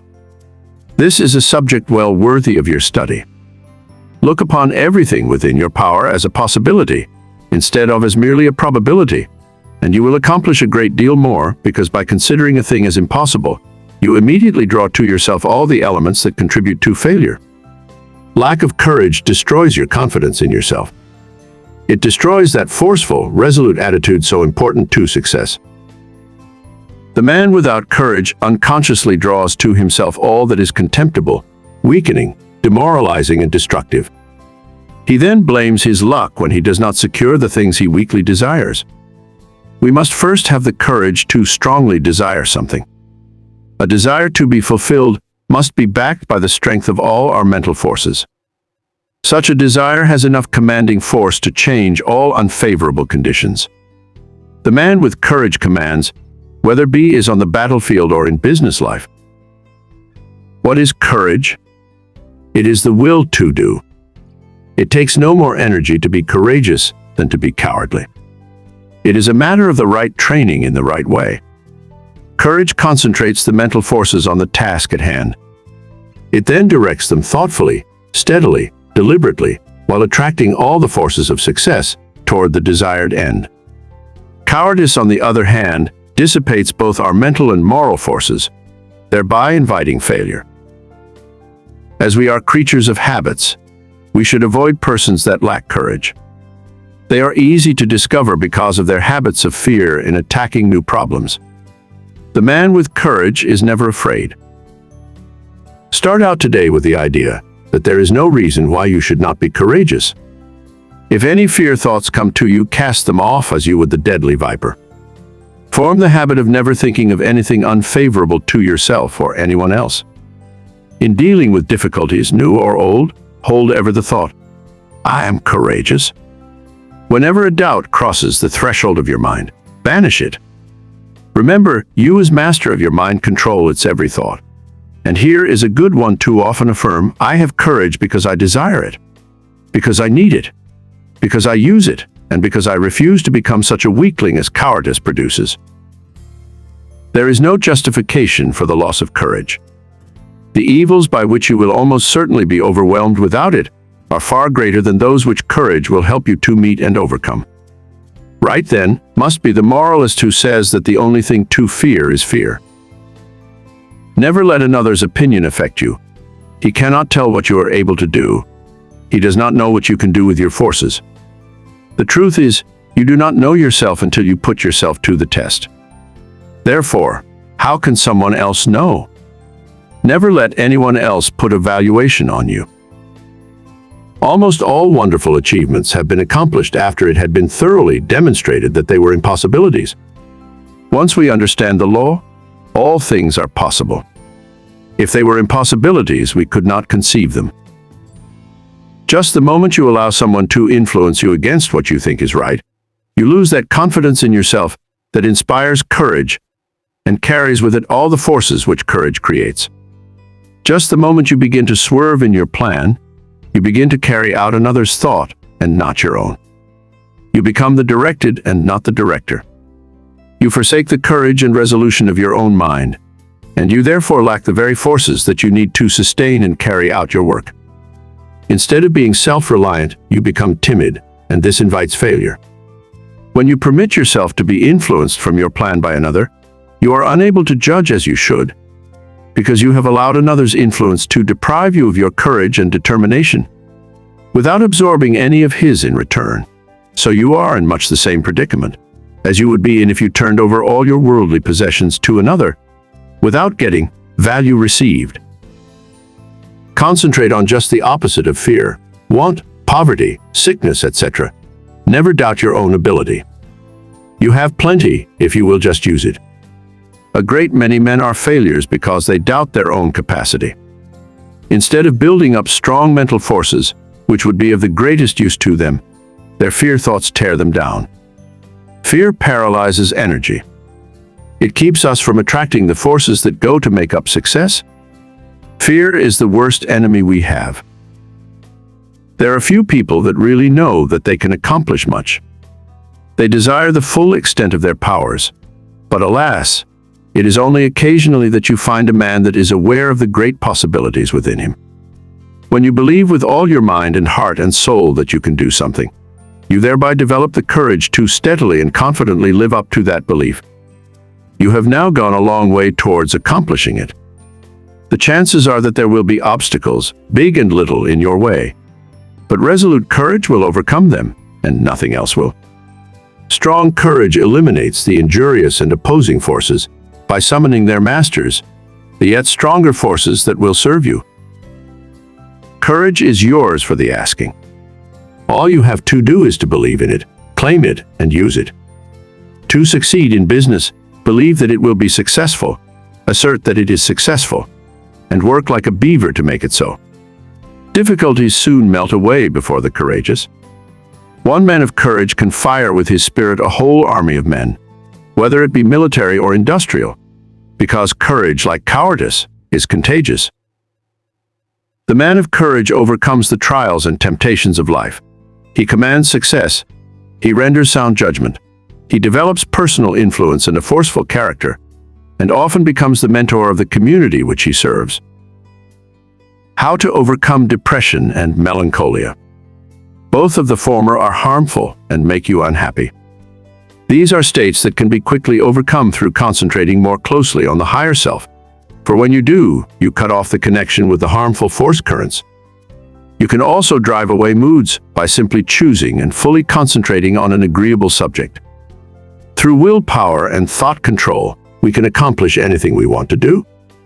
There is wonderful inherent power within us all, and there is never any sufficient cause for fear, except ignorance. Every evil is but the product of ignorance, and everyone that possesses the power to think has the power to overcome ignorance and evil.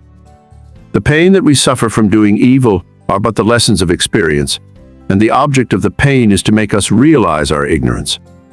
When we become depressed, it is evidence that our thought faculties are combining improperly, and thereby attracting the wrong force currents.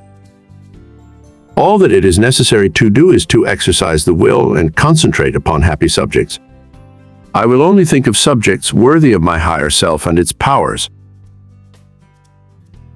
Lesson 12. Concentrate on wealth. It was never intended that man should be poor.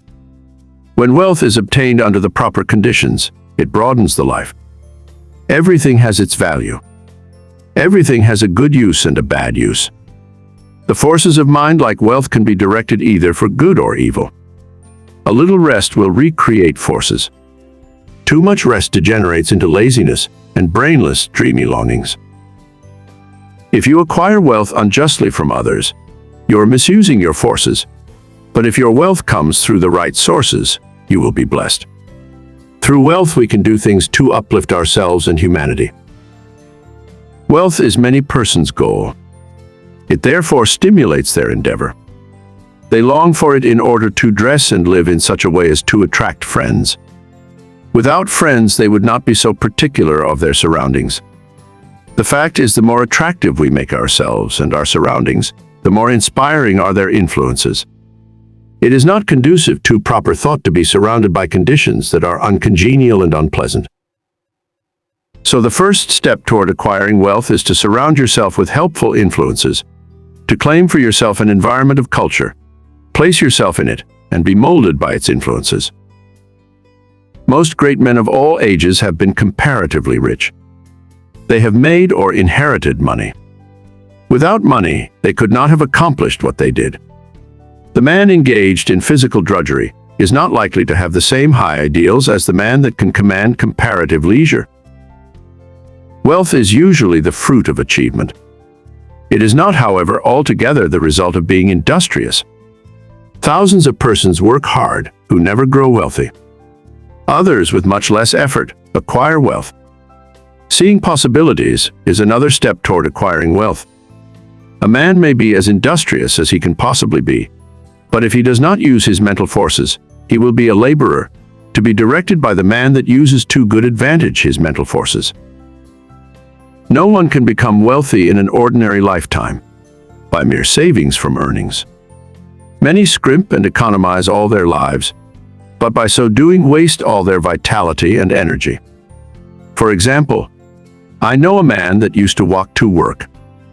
It took him an hour to go and an hour to return. He could have taken a car and gone in 20 minutes. He saved 10 cents a day, but wasted an hour and a half. It was not a very profitable investment, unless the time spent in physical exercise yielded him large returns in the way of health.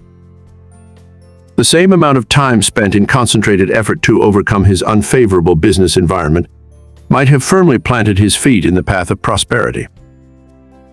One of the big mistakes made by many persons of the present generation is that they associate with those who fail to call out or develop the best that is in them. When the social side of life is developed too exclusively, as it often is, and recreation or entertainment becomes the leading motive of a person's life, he acquires habits of extravagance instead of economy, habits of wasting his resources, physical, mental, moral, and spiritual, instead of conserving them. He is, in consequence, lacking in proper motivation, his God-given powers and forces are undeveloped, and he inevitably brings poor judgment to bear upon all the higher relationships of life. While, as to his financial fortunes, he is ever the leaner, often a parasite, and always, if opportunity affords, as heavy a consumer as he is a poor producer. It seems a part of the tragedy of life that these persons have to be taught such painful lessons before they can understand the forces and laws that regulate life. Few profit by the mistakes of others. They must experience them for themselves and then apply the knowledge so gained in reconstructing their lives. Any man that has ever amounted to anything has never done a great deal of detailed work for long periods at any given time. He needs his time to reflect. He does not do his duties today in the same way as yesterday, but as the result of deliberate and concentrated effort, constantly tries to improve his methods. The other day I attended a lecture on prosperity. I knew the lecturer had been practically broke for 10 years. I wanted to hear what he had to say. He spoke very well. He no doubt benefited some of his hearers, but he had not profited by his own teachings. I introduced myself and asked him if he believed in his maxims. He said he did. I asked him if they had made him prosperous. He said not exactly. I asked him why. He answered that he thought he was fated not to experience prosperity. In half an hour I showed that man why poverty had always been his companion. He had dressed poorly. He held his lectures in poor surroundings. By his actions and beliefs, he attracted poverty. He did not realize that his thoughts and his surroundings exercised an unfavorable influence. I said, thoughts are moving forces, great powers. Thoughts of wealth attract wealth. Therefore, if you desire wealth, you must attract the forces that will help you to secure it. Your thoughts attract a similar kind of thoughts. If you hold thoughts of poverty, you attract poverty. If you make up your mind you are going to be wealthy, you will instill this thought into all your mental forces, and you will at the same time use every external condition to help you. Many persons are of the opinion that if you have money, it is easy to make more money. But this is not necessarily true. 90% of the men that start in business fail. Money will not enable one to accumulate much more, unless he is trained to seek and use good opportunities for its investment. If he inherits money, the chances are that he will lose it.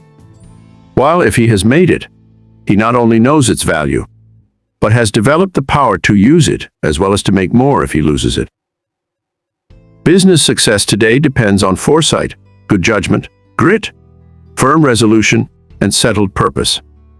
But never forget that thought is as real a force as electricity. Let your thoughts be such that you will send out as good as you receive. If you do not, you are not enriching others, and therefore deserve not to be enriched. The man that tries to get all he can from others for nothing becomes so selfish and mean that he does not even enjoy his acquisitions. We see examples of this every day. What we take from others will in turn be taken from us. All obligations have to be met fairly and squarely. We cannot reach perfection until we discharge every obligation of our lives. We all realize this, so why not willingly give a fair exchange for all that we receive? Again, I repeat that the first as well as the last step in acquiring wealth is to surround yourself with good influences, good thought, good health, good home and business environment, and successful business associates. Cultivate, by every legitimate means, the acquaintance of men of big caliber. Bring your thought vibrations in regard to business into harmony with theirs. This will make your society not only agreeable, but sought after. And when you have formed intimate friendships with clean, reputable men of wealth, entrust to them, for investment, your surplus earnings, however small, until you have developed the initiative and business acumen to successfully manage your own investments. By this time you will, through such associations, have found your place in life, which, if you have rightly concentrated upon and used your opportunities, will not be among men of small parts. With a competence secured, you will take pleasure in using a part of it in making the road you traveled in reaching your position easier for those who follow you. There is somewhere in every brain the energy that will get you out of that rut and put you far up on the mountain of success if you can only use the energy. You know that gasoline in the engine of an automobile doesn't move the car until the spark comes to explode the gasoline. So it is with the mind of man. We are not speaking now of men of great genius, but of average able citizens. Each one of them has in his brain the capacity to climb over the word impossible and get into the successful country beyond. And hope, self-confidence, and the determination to do something supply the spark that makes the energy work. Lesson 13. You can concentrate, but will you? All have the ability to concentrate, but will you? You can, but whether you will or not depends on you. It is one thing to be able to do something, and another thing to do it. There is far more ability not used than is used. Why do not more men of ability make something of themselves? There are comparatively few successful men, but many ambitious ones. Why do not more get along? Cases may differ, but the fault is usually their own. They have had chances, perhaps better ones than some others that have made good. What would you like to do that you are not doing? If you think you should be getting on better, why don't you? Study yourself carefully. Learn your shortcomings. Sometimes only a mere trifle keeps one from branching out and becoming a success. Discover why you have not been making good, the cause of your failure. Have you been expecting someone to lead you or to make a way for you? If you have, Concentrate on a new line of thought. There are two things absolutely necessary for success: energy and the will to succeed. Nothing can take the place of either of these. Most of us will not have an easy path to follow, so don't expect to find one. The hard knocks develop our courage and moral stamina. The persons that live in an indolent and slipshod way never have any. They have never faced conditions and therefore don't know how. The world is no better for their living. We must make favorable conditions and not expect them to shape themselves. It is not the man that says, "It can't be done," but the man that goes ahead in spite of adverse advice and shows that it can be done that gets there today. The Lord helps those that help themselves is a true saying. We climb the road to success by overcoming obstacles. Stumbling blocks are but stepping stones for the man that says, "I can and I will," when we see cripples, the deaf and dumb, the blind and those with other handicaps, amounting to something in the world. The able-bodied man should feel ashamed of himself if he does not make good. There is nothing that can resist the force of perseverance. The way ahead of all of us is not clear sailing, but all hard passages can be bridged, if you just think they can and concentrate on how to do it. But if you think the obstacles are unsurmountable, you will not of course try, and even if you do, it will be in only a half-hearted way, a way that accomplishes nothing. Many men will not begin an undertaking unless they feel sure they will succeed in it. What a mistake! This would be right if we were sure of what we could and could not do. But who knows? There may be an obstruction there now that might not be there next week. There may not be an obstruction there now that will be there next week. The trouble with most persons is that just as soon as they see their way blocked, they lose courage. They forget that usually there is a way around the difficulty. It's up to you to find it. If you tackle something with little effort, when the conditions call for a big effort, you will of course not win. Tackle everything with the feeling that you will utilize all the power within you to make it a success. This is the kind of concentrated effort that succeeds. Most people are beaten before they start. They think they are going to encounter obstacles, and they look for them instead of for means to overcome them. The result is that they increase their obstacles instead of diminishing them. Have you ever undertaken something that you thought would be hard, but afterwards found it to be easy? That is the way a great many times. The things that look difficult in advance turn out to be easy of conquest when once encountered. So start out on your journey with the idea that the road is going to be clear for you, and that if it is not, you will clear the way. All men that have amounted to anything have cleared their way, and they did not have the assistance that you will have today. The one great keynote of success is to do whatever you have decided on. Don't be turned from your path, but resolve that you are going to accomplish what you set out to do.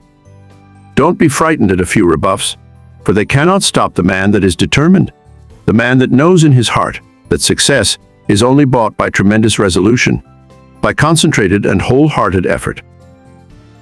He who has a firm will, says Goethe, molds the world to himself. People do not lack strength, says Victor Hugo.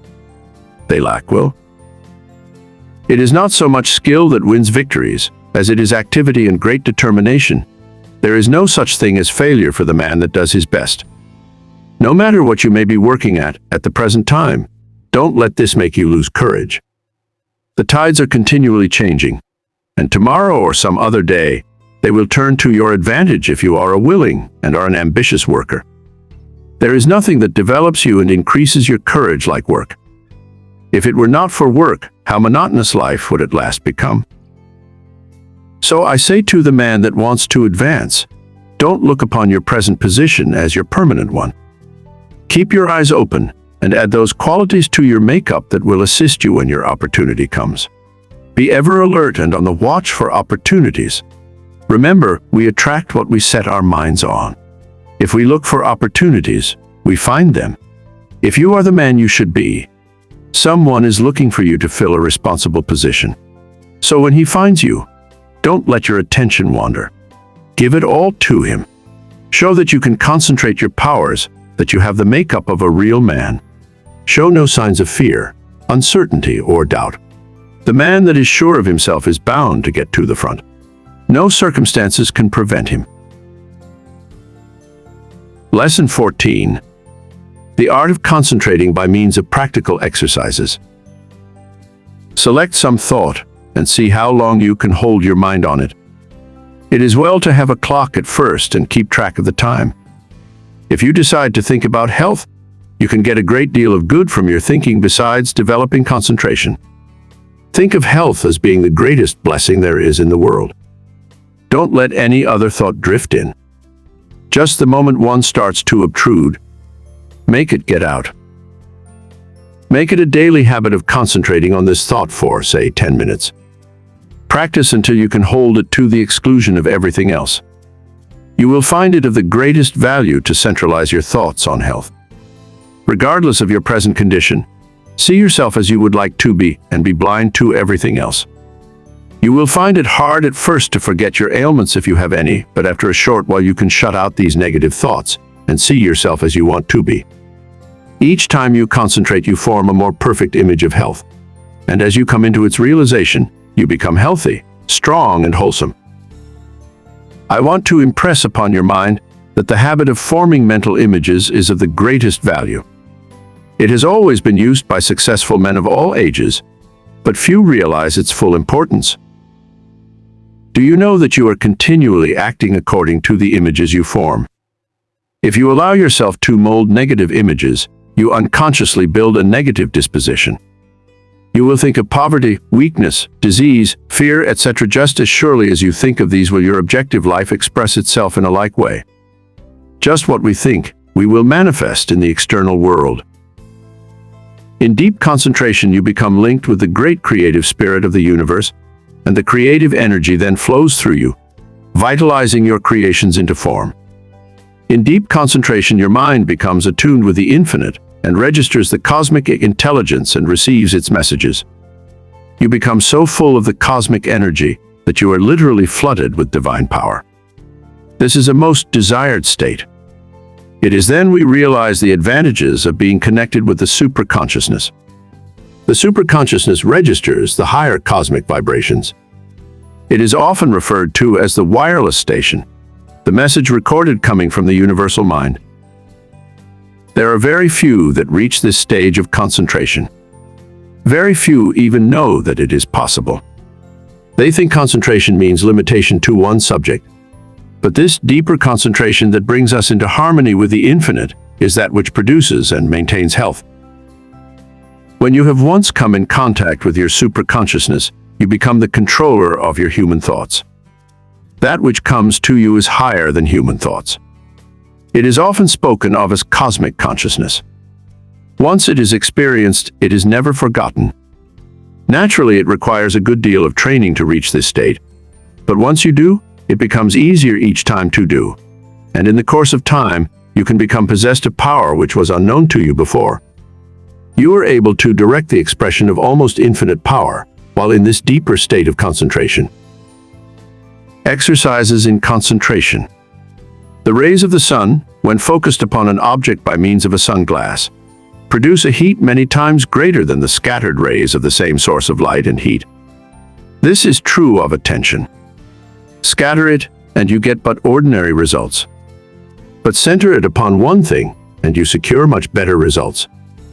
When you focus your attention upon an object, your every action, voluntary and involuntary, is in the direction of attaining that object.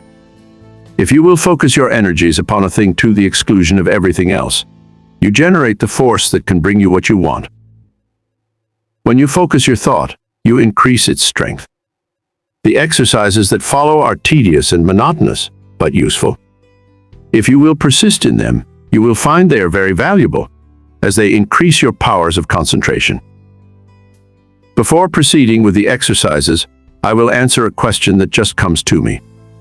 This person says after he works all day he is too tired to practice any exercise. But this is not true. We will say he comes home all tired out, eats his supper and sits down to rest. If his work has been mental, the thought which has been occupying his mind returns to him, and this prevents him from securing the rest he needs. It is an admitted fact that certain thoughts call into operation a certain set of brain cells. The other cells, of course, are not busy at that time and are rested. Now, if you take up something that is just different from what you have been doing during the day, you will use the cells that have not done anything and give those that have had work to do a rest. So you should regulate the evenings that you have and call forth an entirely different line of thought, so as not to use the cells which you have tired out during the day. If you will center your attention on a new thought, you relieve the old cells from vibrating with excitement, and they get their needed rest. The other cells that have been idle all day want to work, and you will find you can enjoy your evenings while securing needed rest. When once you have learned to master your thoughts, you will be able to change them just as easily as you change your clothes. Remember, the real requisite of centering is to be able to shut out outside thoughts, anything foreign to the subject. Now, in order to control your intention, first gain control over the body. This must be brought under direct control of the mind under the control of the will. Your will is strong enough to do anything you wish, but you must realize that it is. The mind can be greatly strengthened by being brought under the direct influence of the will. When the mind is properly strengthened by the impulse of the will, it becomes a more powerful transmitter of thought, because it has more force. The best time to concentrate is after reading something that is inspiring, as you are then mentally and spiritually exalted in the desired realm. Then is the time you are ready for deep concentration. If you are in your room, first see that your windows are up and the air is good. Lie down flat on your bed without a pillow. See that every muscle is relaxed. Now breathe slowly, filling the lungs comfortably full of fresh air. Hold this as long as you can without straining yourself. Then exhale slowly. Exhale in an easy, rhythmic way. Breathe this way for 5 minutes, letting the divine breath flow through you, which will cleanse and rejuvenate every cell of brain and body. You are then ready to proceed. Now think how quiet and relaxed you are. You can become enthusiastic over your condition. Just think of yourself as getting ready to receive knowledge that is far greater than you have ever received before. Now relax and let the Spirit work in and through you and assist you to accomplish what you wish. Don't let any doubts or fears enter. Just feel that what you wish is going to manifest. Just feel it already has. In reality, it has. For just the minute you wish a thing to be done, it manifests in the thought world. Whenever you concentrate, just believe it is a success. Keep up this feeling and allow nothing to interfere, and you will soon find you have become the master of concentration. You will find that this practice will be of wonderful value to you, and that rapidly you will be learning to accomplish anything that you undertake. It will be necessary to first train the body to obey the commands of the mind. I want you to gain control of your muscular movements. The following exercise is especially good in assisting you to acquire perfect control of the muscles. Exercise 1. Sit in a comfortable chair and see how still you can keep. This is not as easy as it seems. You will have to center your attention on sitting still. Watch and see that you are not making any involuntary muscular movements. By a little practice, you will find you are able to sit still without a movement of the muscles for 15 minutes. At first, I advise sitting in a relaxed position for 5 minutes. After you are able to keep perfectly still, increase the time to 10 minutes and then to 15. This is as long as it is necessary. But never strain yourself to keep still. You must be relaxed completely. You will find this habit of relaxing is very good.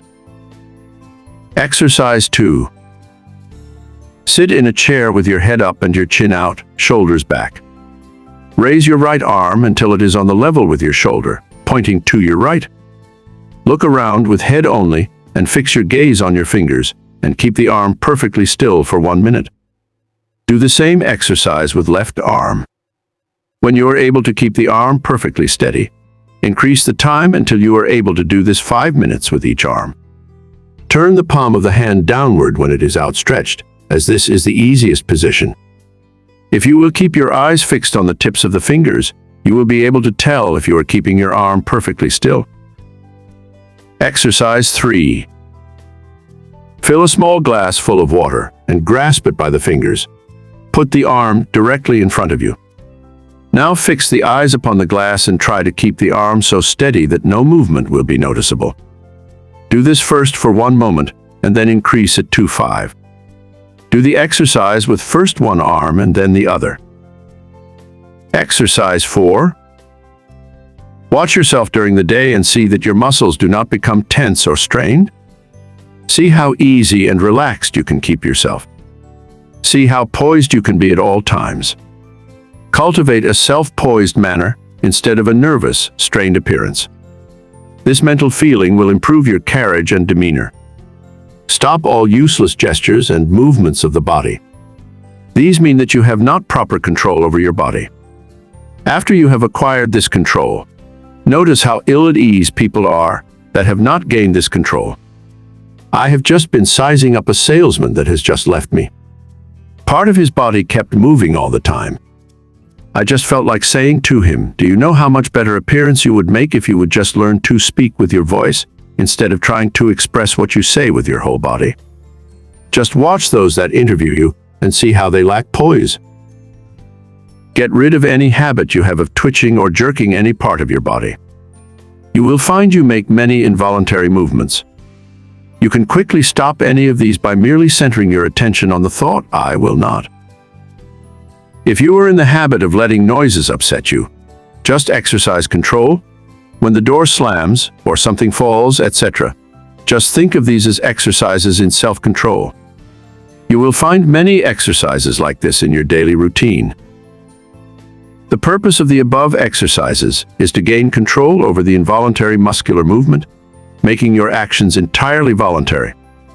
The following exercises are arranged to bring your voluntary muscles under the control of the will, so that your mental forces may control your muscular movements.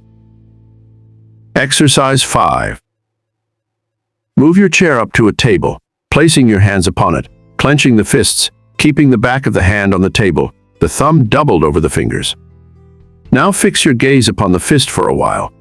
Then gradually extend the thumb, keeping your whole attention fixed upon the act, just as if it was a matter of great importance. Then gradually extend your first finger, then your second, and so on until you open the rest. Then reverse the process, closing first the last one opened, and then the rest, and finally you will have the fist again in the original position with the thumb closed over the finger. Do this exercise with the left hand. Keep up this exercise first with one hand and then the other until you have done it 5 times with each hand. In a few days you can increase it to 10 times. The chances are that the above exercises will at first make you tired, but it is important for you to practice these monotonous exercises so you can train your attention. It also gives you control over your muscular movement. The attention, of course, must be kept closely on each movement of the hand. If it is not, you of course lose the value of the exercise. Exercise 6. Put the right hand on knee, both fingers and thumb closed, except the first finger, which points out in front of you. Then move the fingers slowly from side to side, keeping the attention fixed upon the end of the finger. You can make up a variety of exercises like these. It is good training to plan out different ones. The main point you should keep in mind is that the exercise should be simple, and that the attention should be firmly fixed upon the moving part of the body. You will find your attention will not want to be controlled and will try to drift to something more interesting. This is just where these exercises are of value, and you must control your attention and see it is held in the right place and does not wander away. You may think these exercises very simple and of no value, but I promise you in a short time you will notice that you have a much better control over your muscular movements, carriage and demeanor, and you will find that you have greatly improved your power of attention and can center your thoughts on what you do, which of course will be very valuable. No matter what you may be doing, imagine that it is your chief object in life. Imagine you are not interested in anything else in the world but what you are doing. Do not let your attention get away from the work you are at. Your attention will no doubt be rebellious, but control it and do not let it control you. When once you conquer the rebellious attention, you have achieved a greater victory than you can realize at the time. Many times afterwards, You will be thankful you have learned to concentrate your closest attention upon the object at hand. Let no day go by without practicing concentrating on some familiar object that is uninteresting. Never choose an interesting object, as it requires less attention. The less interesting it is, the better exercise will it be. After a little practice, you will find you can center your attention on uninteresting subjects at will. The person that can concentrate can gain full control over his body and mind and be the master of his inclinations, not their slave. When you can control yourself, you can control others. You can develop a will that will make you a giant compared with the man that lacks willpower. Try out your willpower in different ways until you have it under such control that just as soon as you decide to do a thing, you go ahead and do it. Never be satisfied with the "I did fairly well" spirit, but put forward your best efforts. Be satisfied with nothing else. When you have gained this, you are the man you were intended to be. Exercise 7. Concentration increases the sense of smell. When you take a walk or drive in the country or pass a flower garden, concentrate on the odor of flowers and plants. See how many different kinds you can detect. Then choose one particular kind and try to sense only this. You will find that this strongly intensifies the sense of smell. This differentiation requires, however, a peculiarly attentive attitude. When sense of smell is being developed, you should not only shut out from the mind every thought, but that of odor, but you should also shut out cognizance of every odor, save that upon which your mind, for the time, is concentrated. You find plenty of opportunity for exercises for developing the sense of smell. When you are out in the air, be on the alert for the different odors. You will find the air laden with all kinds, but let your concentration upon the one selected be such that a scent of its fragrance in after years will vividly recall the circumstances of this exercise. The object of these exercises is to develop concentrated attention, and you will find that you can, through their practice, control your mind and direct your thoughts just the same as you can your arm. Exercise 8. Concentration on the within. Lie down and thoroughly relax your muscles. Concentrate on the beating of your heart. Do not pay any attention to anything else. Think how this great organ is pumping the blood to every part of the body. Try to actually picture the blood leaving the great reservoir and going in one stream right down to the toes. Picture another going down the arms to the tips of the fingers. After a little practice, you can actually feel the blood passing through your system.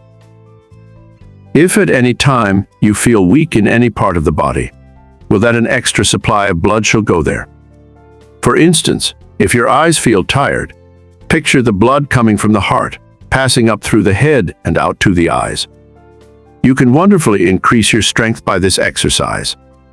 Men have been able to gain such control over the heart that they have actually stopped it from beating for 5 minutes. This, however, is not without danger and is not to be practiced by the novice. I have found the following a very helpful exercise to take just before going to bed and on rising in the morning. Say to yourself, "Every cell in my body thrills with life. Every part of my body is strong and healthy." I have known a number of people to greatly improve their health in this way. You become what you picture yourself to be. If your mind thinks of sickness in connection with self, you will be sick. If you imagine yourself in strong, vigorous health, the image will be realized. You will be healthy. Exercise 9. Concentrating on sleep. What is known as the water method is, although very simple, very effective in inducing sleep. Put a full glass of clear water on a table in your sleeping room.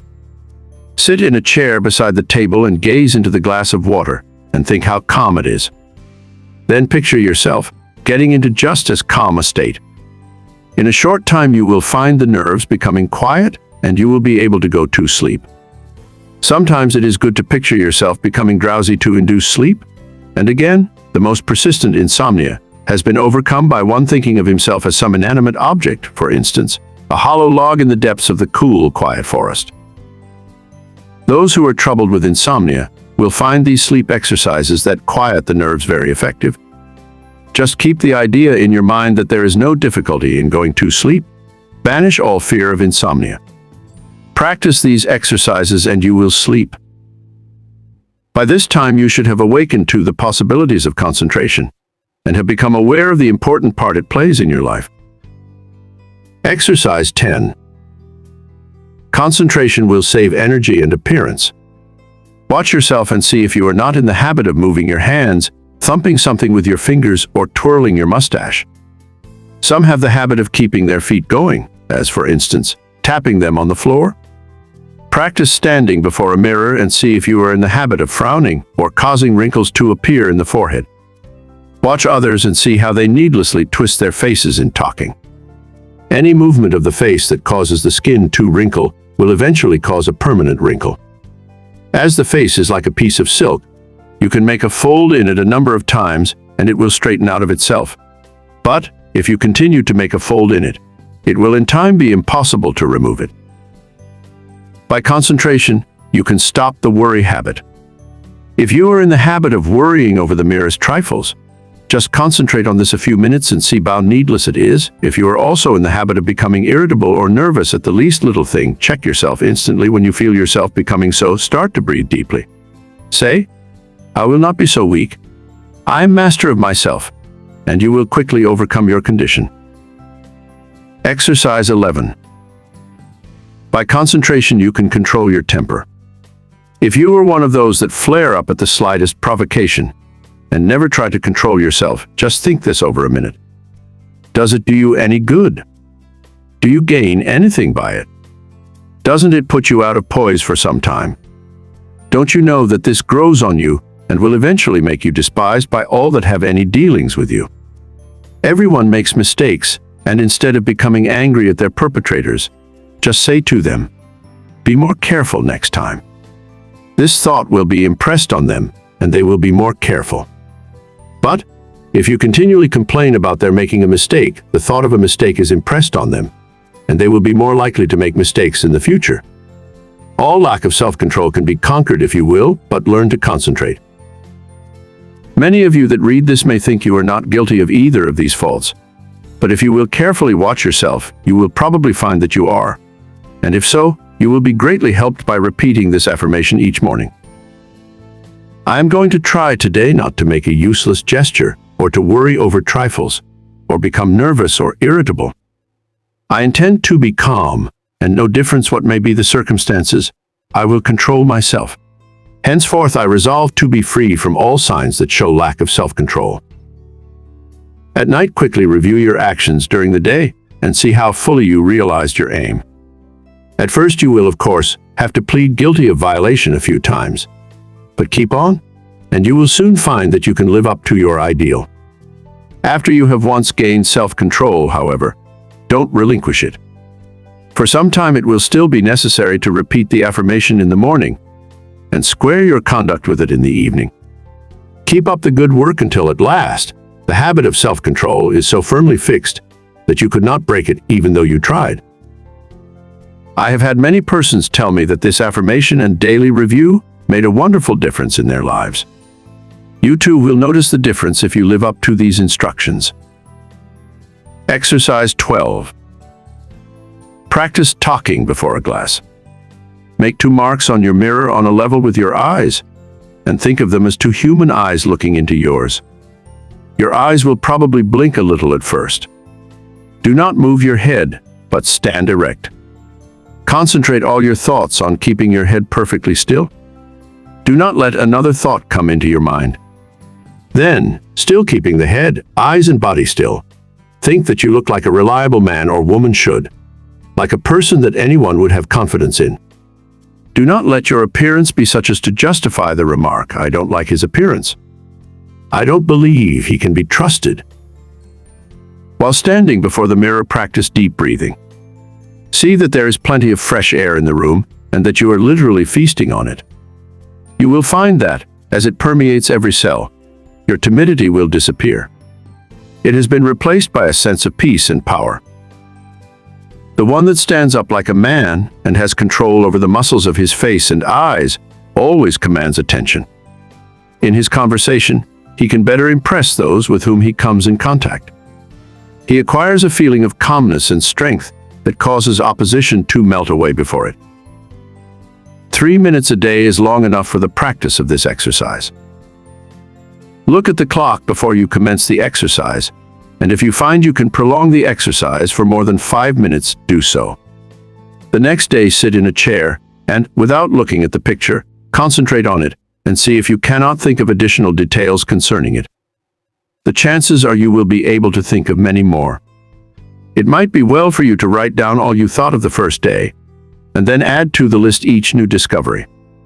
You will find that this is a very excellent exercise in concentration. Exercise 13. The control of sensations.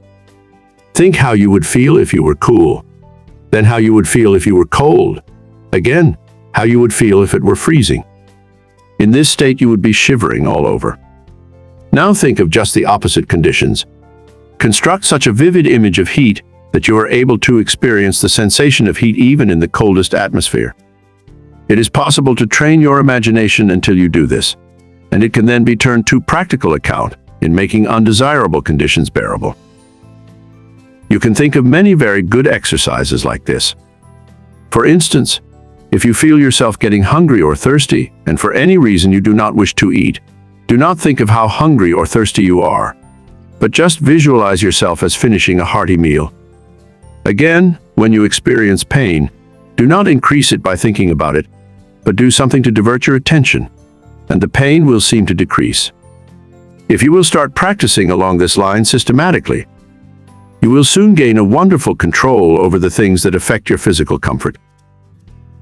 Exercise 14. The Eastern way of concentrating. Sit in a chair with a high back in upright position.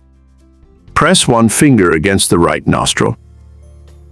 Now take a long, deep breath, drawing the breath in gently as you count 10. Then expel the breath through the right nostril as you count 10. Repeat this exercise with the opposite nostril. This exercise should be done at least 20 times at each sitting. Exercise 15. Controlling desires. Desire, which is one of the hardest forces to control, will furnish you with excellent exercises in concentration. It seems natural to want to tell others what you know, but by learning to control these desires, you can wonderfully strengthen your powers of concentration. Remember, you have all you can do to attend to your own business. Do not waste your time in thinking of others or in gossiping about them. If, from your own observation, you learn something about another person that is detrimental, keep it to yourself. Your opinion may afterwards turn out to be wrong anyway, but whether right or wrong, you have strengthened your will by controlling your desire to communicate your views. If you hear good news, resist the desire to tell it to the first person you meet, and you will be benefited thereby. It will require the concentration of all your powers of resistance to prohibit the desire to tell. After you feel that you have complete control over your desires, you can then tell your news. But you must be able to suppress the desire to communicate the news until you are fully ready to tell it. Persons that do not possess this power of control over desires are apt to tell things that they should not, thereby often involving both themselves and others in needless trouble. If you are in the habit of getting excited when you hear unpleasant news, just control yourself and receive it without any exclamation of surprise. Say to yourself, "Nothing is going to cause me to lose my self-control." You will find from experience that this self-control will be worth much to you in business. You will be looked upon as a cool-headed businessman, and this in time becomes a valuable business asset. Of course, circumstances alter cases. At times it is necessary to become enthused, but be ever on the lookout for opportunities for the practice of self-control. He that ruleth his spirit is greater than he that ruleth a city. Exercise 16. When you read, no one can think without first concentrating his thoughts on the subject in hand. Every man and woman should train himself to think clearly. An excellent exercise is to read some short story and then write just an abridged statement. Read an article in a newspaper and see in how few words you can express it. Reading an article to get only the essentials requires the closest concentration. If you are unable to write out what you read, you will know you are weak in concentration. Instead of writing it out, You can express it orally if you wish. Go to your room and deliver it as if you were talking to someone. You will find exercises like this of the greatest value in developing concentration and learning to think. After you have practiced a number of these simple exercises, read a book for 20 minutes, and then write down what you have read. The chances are that at first you will not remember very many details, but with a little practice, you will be able to write a very good account of what you have read. The closer the concentration, the more accurate the account will be. It is a good idea when time is limited to read only a short sentence, and then try to write it down word for word. When you are able to do this, read 2 or more sentences and treat similarly. The practice will produce very good results if you keep it up until the habit is fixed. If you will just utilize your spare time in practicing exercises like those suggested, you can gain wonderful powers of concentration. You will find that in order to remember every word in a sentence, you must keep out every thought, but that which you wish to remember, and this power of inhibition alone will more than compensate for the trouble of the exercise. Of course, success in all of the above depends largely upon cultivating, through the closest concentration, the power to image or picture what you read upon the power, as one writer expresses it, of letting the mountains of which we hear loom before us and the rivers of which we read roll at our feet. Exercise 17. Concentration overcomes bad habits. If you have a habit that you want to get rid of, shut your eyes and imagine that your real self is standing before you. Now try the power of affirmation. Say to yourself, "You are not a weakling. You can stop this habit if you want to. This habit is bad and you want to break it." Just imagine that you are someone else giving this advice. This is very valuable practice. You, in time, see yourself as others see you. The habit loses its power over you, and you are free. If you will just form the mental image of controlling yourself as another person might, you will take a delight in breaking bad habits. I have known a number of men to break themselves of drinking in this way. Exercise 18. Watch concentration. Sit in a chair and place a clock with a second hand on the table. Follow the second hand with your eyes as it goes around. Keep this up for 5 minutes, thinking of nothing else but the second hand. This is a very good exercise when you only have a few minutes to spare if you are able to keep every other thought in the stream of consciousness subordinate to it. As there is little that is particularly interesting about the second hand, it is hard to do this, but in the extra effort of willpower required to make it successful lies its value. Always try to keep as still as possible during these exercises. In this way you can gain control over nerves, and this quieting effect is very good for them. Exercise 19. Faith concentration. A belief in the power to concentrate is of course very important. I purposely did not put this exercise in the beginning, where it naturally belongs, because I wanted you to know that you could learn to concentrate. If you have practiced the above exercises, you have now developed this concentration power to a considerable extent, and therefore you have faith in the power of concentration, but you can still become a much stronger believer in it. We will say that you have some desire or wish you want fulfilled, or that you need some special advice. You first clearly picture what is wanted, and then you concentrate on getting it. Have absolute faith that your desires will be realized. Believe that it will, according to your belief, be fulfilled. Never at this time attempt to analyze the belief. You don't care anything about the whys and wherefores. You want to gain the thing you desire, and if you concentrate on it in the right way, you will get it. A caution. Never think you will not succeed, but picture what is wanted as already yours, and yours it surely will be. Self-distrust. Do you ever feel distrust in yourself? If you do, just ask yourself, which self do I mistrust? Then say, my higher self cannot be affected. Then think of the wonderful powers of the higher self. There is a way to overcome all difficulties, and it is a delight for the human soul to do so. Instead of wasting precious thought force by dreading or fearing a disagreeable interview or event, instead devote the time and concentrated thought in how to make the best of the interview or event, and you will find that it will not be as unpleasant as you thought it would be. Most of our troubles are but imaginary, and it is the mental habit of so dreading them that really acts as a magnet in attracting those that really do come.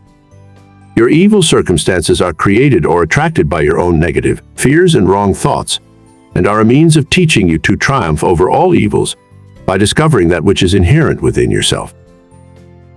You will find it helpful in overcoming self-distrust to stop and think why you are, concentrating your forces, and by so doing, you become more closely attached to the higher self, which never distrusts. Lesson 15. Concentrate so you will not forget. A man forgets because he does not concentrate his mind on his purpose, especially at the moment he conceives it. We remember only that which makes a deep impression. Hence, we must first deepen our impressions by associating in our minds certain ideas that are related to them. We will say a wife gives her husband a letter to mail. He does not think about it, but automatically puts it in his pocket and forgets all about it. When the letter was given to him, had he said to himself, "I will mail this letter. The box is at the next corner, and when I pass it, I must drop this letter," it would have enabled him to recall the letter the instant he reached the mailbox. The same rule holds good in regard to more important things. For example, if you are instructed to drop in and see Mr. Smith while out to luncheon today, you will not forget it if, at the moment the instruction is given, you say to yourself something similar to the following: "When I get to the corner of blank street on my way to luncheon, I shall turn to the right and call on Mr. Smith." In this way, the impression is made, the connection established, and the sight of the associated object recalls the errand. The important thing to do is to deepen the impression at the very moment it enters your mind. This is made possible not only by concentrating the mind upon the idea itself, but by surrounding it with all possible association of ideas, so that each one will reinforce the others. The mind is governed by laws of association, such as the law that ideas which enter the mind at the same time emerge at the same time, one assisting in recalling the others. The reason why people cannot remember what they want to is that they have not concentrated their minds sufficiently on their purpose at the moment when it was formed. You can train yourself to remember in this way by the concentration of the attention on your purpose, in accordance with the laws of association. When once you form this habit, the attention is easily centered and the memory easily trained. Then your memory, instead of failing you at crucial moments, becomes a valuable asset in your everyday work. Exercise in memory concentration. Select some picture, put it on a table, and then look at it for 2 minutes. Concentrate your attention on this picture, observe every detail, then shut your eyes and see how much you can recall about it. Think of what the picture represents, whether it is a good subject, whether it looks natural. Think of objects in foreground, middle ground, background, of details of color and form. Now open your eyes and hold yourself rigidly to the correction of each and every mistake. Close eyes again and notice how much more accurate your picture is. Practice until your mental image corresponds in every particular to the original. Nature is a wonderful instructor, but there are very few who realize that when we get in touch with nature, we discover ourselves. That by listening to her voice, with that curious inner sense of ours, we learn the oneness of life and wake up to our own latent powers. Few realize that the simple act of listening and concentrating is our best interior power, for it brings us into close contact with the highest, just as our other senses bring us into touch with the coarser side of human nature. The closer we live to nature, the more developed is this sense. So-called civilization has overdeveloped our other senses at the expense of this one. Children unconsciously realize the value of concentration. For instance, when a child has a difficult problem to solve and gets to some knotty point which he finds himself mentally unable to do, though he tries his hardest, he will pause and keep quite still, leaning on his elbow, apparently listening. Then you will see, if you are watching, sudden illumination come, and he goes on happily and accomplishes his task. A child instinctively but unconsciously knows when he needs help. He must be quiet and concentrate. All great people concentrate and owe their success to it. The doctor thinks over the symptoms of his patient, waits, listens for the inspiration, though quite unconscious perhaps of doing so. The one who diagnoses in this way seldom makes mistakes. An author thinks his plot, holds it in his mind, and then waits, and illumination comes. If you want to be able to solve difficult problems, you must learn to do the same. Lesson 16. How concentration can fulfill your desire. It is a spiritual law that the desire to do necessarily implies the ability to do. You have all read of Aladdin's lamp, which accomplished such wonderful things. This, of course, is only a fairy story, but it illustrates the fact that man has within him the power, if he is able to use it, to gratify his every wish. If you are unable to satisfy your deepest longings, it is time you learned how to use your God-given powers. You will soon be conscious that you have latent powers within capable, when once developed, of revealing to you priceless knowledge and unlimited possibilities of success. Man should have plenty of everything and not merely substance to live on as so many have. All natural desires can be realized. It would be wrong for the infinite to create wants that could not be supplied. Man's very soul is in his power to think, and it therefore is the essence of all created things. Every instinct of man leads to thought, and in every thought there is great possibility, because true thought development, when allied to those mysterious powers which perhaps transcend it, has been the cause of all the world's true progress. In the silence we become conscious of that something which transcends thought and which uses thought as a medium for expression. Many have glimpses of that something, but few ever reach the state where the mind is steady enough to fathom these depths. Silent, concentrated thought is more potent than spoken words, for speech distracts from the focusing power of the mind by drawing more and more attention to the without. Man must learn more and more to depend on himself, to seek more for the infinite within. It is from this source alone that he ever gains the power to solve his practical difficulties. No one should give up when there is always the resources of infinity. The cause of failure is that men search in the wrong direction for success, because they are not conscious of their real powers that, when used, are capable of guiding them. The infinite within is foreign to those persons who go through life without developing their spiritual powers. But the infinite helps only he who helps himself. There is no such thing as a special providence. Man will not receive help from the infinite, except to the extent that he believes and hopes and prays for help from this great source. Concentrate on what you want and get it. The weakling is controlled by conditions. The strong man controls conditions. You can be either the conqueror or the conquered. By the law of concentration, you can achieve your heart's desire. This law is so powerful that that which at first seems impossible becomes attainable. By this law, what you at first see as a dream becomes a reality. Remember that the first step in concentration is to form a mental image of what you wish to accomplish. This image becomes a thought seed that attracts thoughts of a similar nature. Around this thought, when it is once planted in the imagination or creative region of the mind, you group or build associated thoughts which continue to grow as long as your desire is keen enough to compel close concentration. Form the habit of thinking of something you wish to accomplish for 5 minutes each day. Shut every other thought out of consciousness. Be confident that you will succeed. Make up your mind that all obstacles that are in your way will be overcome, and you can rise above any environment. You do this by utilizing the natural laws of the thought world, which are all-powerful. A great aid in the development of concentration is to write out your thoughts on that which lies nearest your heart, and to continue, little by little, to add to it until you have, as nearly as possible, exhausted the subject. You will find that each day, as you focus your forces on this thought at the center of the stream of consciousness, new plans, ideas, and methods will flash into your mind. There is a law of attraction that will help you accomplish your purpose. An advertiser, for instance, gets to thinking along a certain line. He has formed his own ideas, but he wants to know what others think. He starts out to seek ideas, and he soon finds plenty of books, plans, designs, etc. on the subject, although when he started he was not aware of their existence. The same thing is true in all lines. we can attract those things that will help us.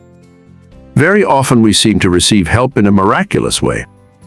It may be slow in coming, but once the silent unseen forces are put into operation, they will bring results so long as we do our part. They are ever present and ready to aid those who care to use them. By forming a strong mental image of your desire, you plant the thought seed which begins working in your interest, and in time, that desire, if in harmony with your higher nature, will materialize. It may seem that it would be unnecessary to caution you to concentrate only upon achievement that will be good for you and work no harm to another, but there are many who forget others and their rights in their anxiety to achieve success. All good things are possible for you to have, but only as you bring your forces into harmony with that law that requires that we mete out justice to fellow travelers as we journey along life's road. So first think over the thing wanted, and if it would be good for you to have, say, I want to do this. I'm going to work to secure it. The way will be open for me. If you fully grasp mentally the thought of success and hold it in mind each day, you gradually make a pattern or mold, which in time will materialize. But by all means keep free from doubt and fear, the destructive forces. Never allow these to become associated with your thoughts. At last you will create the desired conditions and receive help in many unlooked-for ways that will lift you out of the undesired environment. Life will then seem very different to you, for you will have found happiness through awakening within yourself the power to become the master of circumstances instead of their slave. To the beginner in this line of thought, some of the things stated in this book may sound strange, even absurd. But, instead of condemning them, give them a trial. You will find they will work out. The inventor has to work out his idea mentally before he produces it materially. The architect first sees the mental picture of the house he is to plan, and from this works out the one we see. Every object, every enterprise, must first be mentally created. I know a man that started in business with 13 cents and not a dollar's worth of credit. In 10 years, he has built up a large and profitable business. He attributes his success to two things: belief that he would succeed and hard work. There were times when it did not look like he could weather the storm. He was being pressed by his creditors, who considered him bankrupt. They would have taken 50 cents on the dollar for his notes and considered themselves lucky. But by keeping up a bold front, he got an extension of time when needed. When absolutely necessary for him to raise a certain sum at a certain time, he always did it. When he had heavy bills to meet, he would make up his mind that certain people that owed him would pay by a certain date, and they always did. Sometimes he would not receive their check until the last mail of the day of the extension, and I have known him to send out a check with the prospect of receiving a check from one of his customers the following day. He would have no reason other than his belief in the power of affecting the mind of another by concentration of thought for expecting that check, but rarely has he been disappointed. Just put forth the necessary concentrated effort, and you will be wonderfully helped from sources unknown to you. Remember the mystical words of Jesus the Master. Whatsoever thing ye desire when ye pray, pray as if ye had already received, and ye shall have. Lesson 17. Ideals developed by concentration. Through our paltry stir and strife glows the wished ideal, and longing molds in clay what life carves in the marble reel. Lo! We often hear people spoken of as idealists. The fact is, we are all idealists to a certain extent, and upon the ideals we picture depends our ultimate success. You must have the mental image if you are to produce the material thing. Everything is first created in the mind. When you control your thoughts, you become a creator. You receive divine ideas and shape them to your individual needs. All things of this world are to you just what you think they are. Your happiness and success depend upon your ideals. You are responsible for every condition you go through, either consciously or unconsciously. The next step you take determines the succeeding step. Remember this. It is a valuable lesson. By concentrating on each step as you go along, you can save a lot of waste steps and will be able to choose a straight path instead of a roundabout road. Concentrate upon your ideals, and they will become material actualities.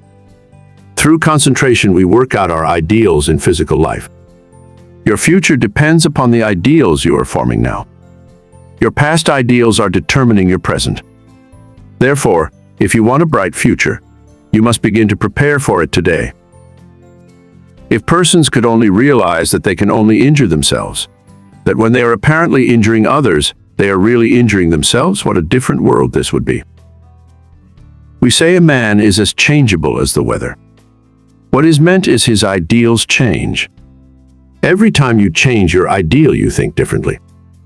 You become like a rudderless boat on an ocean. Therefore, realize the importance of holding to your ideal until it becomes a reality. You get up in the morning determined that nothing will make you lose your temper. This is your ideal of a person of real strength and poise. Something takes place that upsets you completely, and you lose your temper. For the time being, you forget your ideal. If you had just thought a second of what a well-poised person implies, you would not have become angry. You lose your poise when you forget your ideal. Each time we allow our ideals to be shattered, we also weaken our willpower. Holding to your ideals develops willpower. Don't forget this. Why do so many men fail? Because they don't hold to their ideal until it becomes a mental habit. When they concentrate on it to the exclusion of all other things, it becomes a reality. I am that which I think myself to be. Ideals are reflected to us from the unseen spirit. The laws of matter and spirit are not the same. One can be broken, but not the other. To the extent that ideals are kept, is your future assured. It was never intended that man should suffer. He has brought it upon himself by disobeying the laws of nature. He knows them, so cannot plead ignorance. Why does he break them? Because he does not pay attention to those ideals flashed to him from the infinite spirit. Life is but one continuous unfoldment, and you can be happy every step of the way or miserable as you please. It all depends upon how we entertain those silent whisperings that come from we know not where. We cannot hear them with mortal ear, but from the silence they come as if they were dreams, not to you or me alone, but to everyone. In this way, the grandest thoughts come to us, to use or abuse. So search not in treasured volumes for noble thoughts, but within, and bright and glowing vision will come to be realized now and hereafter. You must give some hours to concentrated, consistent, persistent thought. You must study yourself and your weaknesses. No man gets over a fence by wishing himself on the other side. He must climb. No man gets out of the rut of dull, tiresome, monotonous life by merely wishing himself out of the rut. He must climb. If you are standing still or going backward, there is something wrong. You are the man to find out what is wrong. Don't think that you are neglected or not understood or not appreciated. Such thoughts are the thoughts of failure. Think hard about the fact that men who have got what you envy got it by working for it. Don't pity yourself, criticize yourself. You know that the only thing in the world that you have got to count upon is yourself? Lesson 18. Mental control through creation. I attended a banquet of inventors recently. Each inventor gave a short talk on something he thought would be accomplished in the future. Many very much needed things were spoken of. One inventor spoke of the possibilities of wireless telephone. Distance, he said, would shortly be annihilated. He thought we would soon be able to talk to the man in the submarine, 40 fathoms below the surface and 1,000 miles away. When he got through, he asked if there were any that doubted what he said. No one spoke up. This was not a case of tactful politeness, as inventors like to argue, but a case where no one present really doubted that the inventor's vision would, in the future, materialize. These shrewd men, some real geniuses, all thought we would in time be able to talk to those 1,000 miles away without media. Now, if we can make an instrument so wonderful that we can send wireless messages 1,000 miles, is there any reason why we should not, through mental control, transmit messages from one person to another? The wireless message should not be as easy to send as the projected thought. The day will come when all business will employ highly developed persons to send out influences. These influences will be so dominating that employees will be partly controlled by them, and so you will profit more and more by your mental powers and depend on them to draw to you all forces of a helpful nature. You will be constantly sending out suggestions to your employees and friends.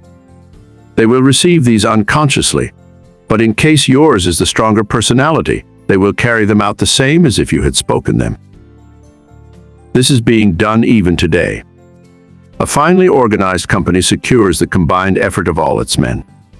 They may be each doing a different kind of work, but all work to bring about the very best results. The whole atmosphere is impregnated with a high standard of workmanship. Everyone feels he must do his best. He could not be in such surroundings and be satisfied to do anything but his best work. A business will succeed only to the extent that the efforts of all are coordinated towards one result. At least one person is needed to direct all toward the desired end. The person at the head does not have to exactly outline to the others what steps to take, but he must possess the mental power of control over others. An up-to-date business letter is not written in a casual, commonplace way today. The writer tries to convey something he thinks the receiver will be interested to know. In this way, he awakens a responsive spirit. Sometimes just the addition of a word or two will change a letter of the matter-of-fact style to one that compels a response. It is not always what is actually in a letter, but the spirit which it breathes that brings results. That intangible something that defies analysis is the projected thought of the master that brings back the harvest that it claims. But we should not always claim success for ourselves only. If you are anxious that some friend or relative should succeed, think of this person as becoming successful. Picture him in the position you would like to see him in. If he has a weakness, desire and command that it be strengthened. Think of his shortcomings which belong to his negative nature as being replaced by positive qualities. Take a certain part of the day to send him thoughts of an upbuilding nature. You can in this way arouse his mental powers into activity, and once aroused, they will assert themselves and claim their own. We can accomplish a great deal more than many of us are ready to believe by sending to another our direct, positive, and controlling suggestions of leadership, but whether a man is a success or not is greatly determined by the way he acts on the suggestions he receives. We either advance or decline. We never stand still. Every time we accomplish something, it gives us ability to do greater things. The bigger the attempt undertaken, the greater the things accomplished in the future. As a business grows, the head of the business also has to grow. He must advance and be ever the guiding influence. By his power to control, he inspires confidence in those associated with him. Often employees are superior to their employers in some qualities, and if they had studied, instead of neglected their development, they could have been employers of more commanding influence than those whom they serve. Through your mental power you can generate in another enthusiasm and the spirit of success which somehow furnishes an impetus to do something worthwhile. In concentrated mental control, there is a latent power more potent than physical force. The person becomes aware that the attitude of the mind has a power of controlling, directing, and governing other forces. He has been placed in an attitude capable of acquiring that which he desires. All of us, no matter how strong we are affected by the mental forces of our environment. There is no one that can remain neutral to influences. The mind cannot be freed from the forces of a place. If the environment of your place of business is not helpful, it will be harmful. That is why a change of position will often do a person a great deal of good. No person was ever intended to live alone. If you are shut up with only your own thoughts, you suffer from mental starvation. The mind becomes narrow. The mental powers weaken. Living alone often causes some of the milder forms of insanity. If children do not play with those their own age, but associate with only older people, they will take on the actions of the older people. The same is true of older persons if they associate with people younger than they are. They take on the spirit of youth. If you wish to retain your youth, you need the influences of youth. Like attracts like all over the world. The thought element plays a great part in our lives. Every business must not only command physical effort, but it must also command thought effort. There must be coordination of thought. All employers should aim to secure employees that think along similar lines. They will work in fuller sympathy with each other. They will better understand each other. This enables them to help each other, which would be utterly impossible if they were not in sympathy with each other. It is this that goes to make up a perfect organization, which directs and influences them toward the one end. Instead of each person being a separate unit, each one is like a spoke in a big wheel. Each member carries his own load, and he would not think of shirking. Anyone working in such an atmosphere could not help turning out his best work. All great leaders must be able to inspire this cooperative spirit. They first secure assistants through their mental control. They then make their assistants realize the value of mental control. Soon there is a close bond between them. They are working toward a single purpose. They profit by their combined effort. The result is that they accomplish much. If your business is conducted in the right spirit, you can instill your thoughts and your ideas into your employees. Your methods and ideas become theirs. They don't know it, but your mental forces are shaping their work. They are just as certain to produce results as any physical force in nature. The up-to-date businessman of the future is going to take pains to get his employees to think and reason better. He will not want them to become depressed or discouraged. There is time that instead of being wasted, he will endeavor to have them use in concentrated effort that will be profitable to both employer and employed. There must be more of the spirit of justice enter into the business of the future. There is a firm I know that will not hire an employee until he has filled out an application blank. No doubt those that fill it out think it is foolishness, but it is not. A capable manager can look over this application blank and pretty nearly tell if this person will fit into his management. The main thing he wants to know is the applicant's capacity for efficient cooperative effort. He wants persons that have faith in themselves. He wants them to realize that when they talk of misfortunes and become blue, they are likely to communicate the same depressing influence to others. The up-to-date manager wants to guard against hiring employees who will obstruct his success. You must realize that every moment spent in thinking of your difficulties of the past, every moment spent in bad company, is attracting to you all that is bad, is attracting influences that must be shaken off before you can advance. Many firms prefer to hire employees that never worked before so that they have nothing to unlearn. They are then not trained, but have no bad business habits to overcome. They are more easily guided and grasp the new methods more effectively because they are not contrary to what they have already learned. They are at once started on the right road, and as they cooperate readily, they receive the mental support of the management in learning the methods that have been perfected. This inspires confidence in themselves, and they soon become efficient and, finally, skilled workers. Most big business firms today employ efficiency experts. Each day or week they are in a different department. They earn their money because they familiarize persons with very little business experience with plans that has taken the expert years of training and much money to perfect. The attitude we take has a great deal more to do with our success than most of us realize. We must be able to generate those forces that are helpful. There is a wonderful power in the thought rightly controlled and projected, and we must, through concentration, develop this power to the fullest possible extent. We are surrounded by many forces of which we know but little at present. Our knowledge of these is to be wonderfully increased.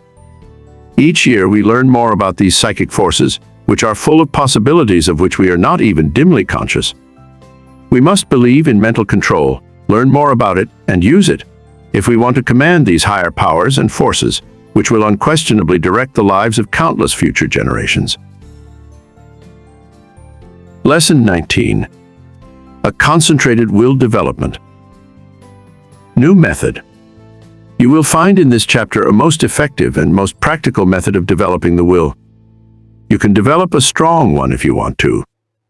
You can make your will a dynamo to draw to you untold power. Exercises are given which will, if practiced, strengthen your will, just as you would strengthen your muscles by athletic exercises. In starting to do anything, We must first commence with elementary principles. Simple exercises will be given. It is impossible to estimate the ultimate good to be derived from the mental cultivation that comes through these attempts at concentration. Even the simple exercises are not to be thought useless. In no respect, writes Dr. Oppenheim, can a man show a finer quality of willpower than in his own private, intimate life. We are all subjected to certain temptations. The will decides whether we will be just or unjust, pure of thought, charitable in opinion, forbearing in overlooking others' shortcomings, whether we live up to our highest standard. Since these are all controlled by the will, we should find time for plenty of exercises for training of the will in our daily life. You, of course, realize that your will should be trained. You must also realize that to do this requires effort that you alone can command. No one can call it forth for you. To be successful in these exercises, you must practice them in a spirit of seriousness and earnestness. I can show you how to train your will, but your success depends upon your mastery and application of these methods. New methods of will training. Select a quiet room where you will not be interrupted. Have a watch to determine the time, and a notebook in which to enter observations. Start each exercise with date and time of day. Exercise 1. Time decided on. Select some time of the day when most convenient. Sit in a chair and look at the doorknob for 10 minutes. Then write down what you experienced. At first it will seem strange and unnatural. You will find it hard to hold one position for 10 minutes. But keep as still as you can. The time will seem long, for it will probably be the first time you ever sat and did nothing for 10 minutes. You will find your thoughts wandering from the doorknob, and you will wonder what there can be in this exercise. Repeat this exercise for 6 days. 10 p.m. Second day. Notes. You should be able to sit quieter, and the time should pass more quickly.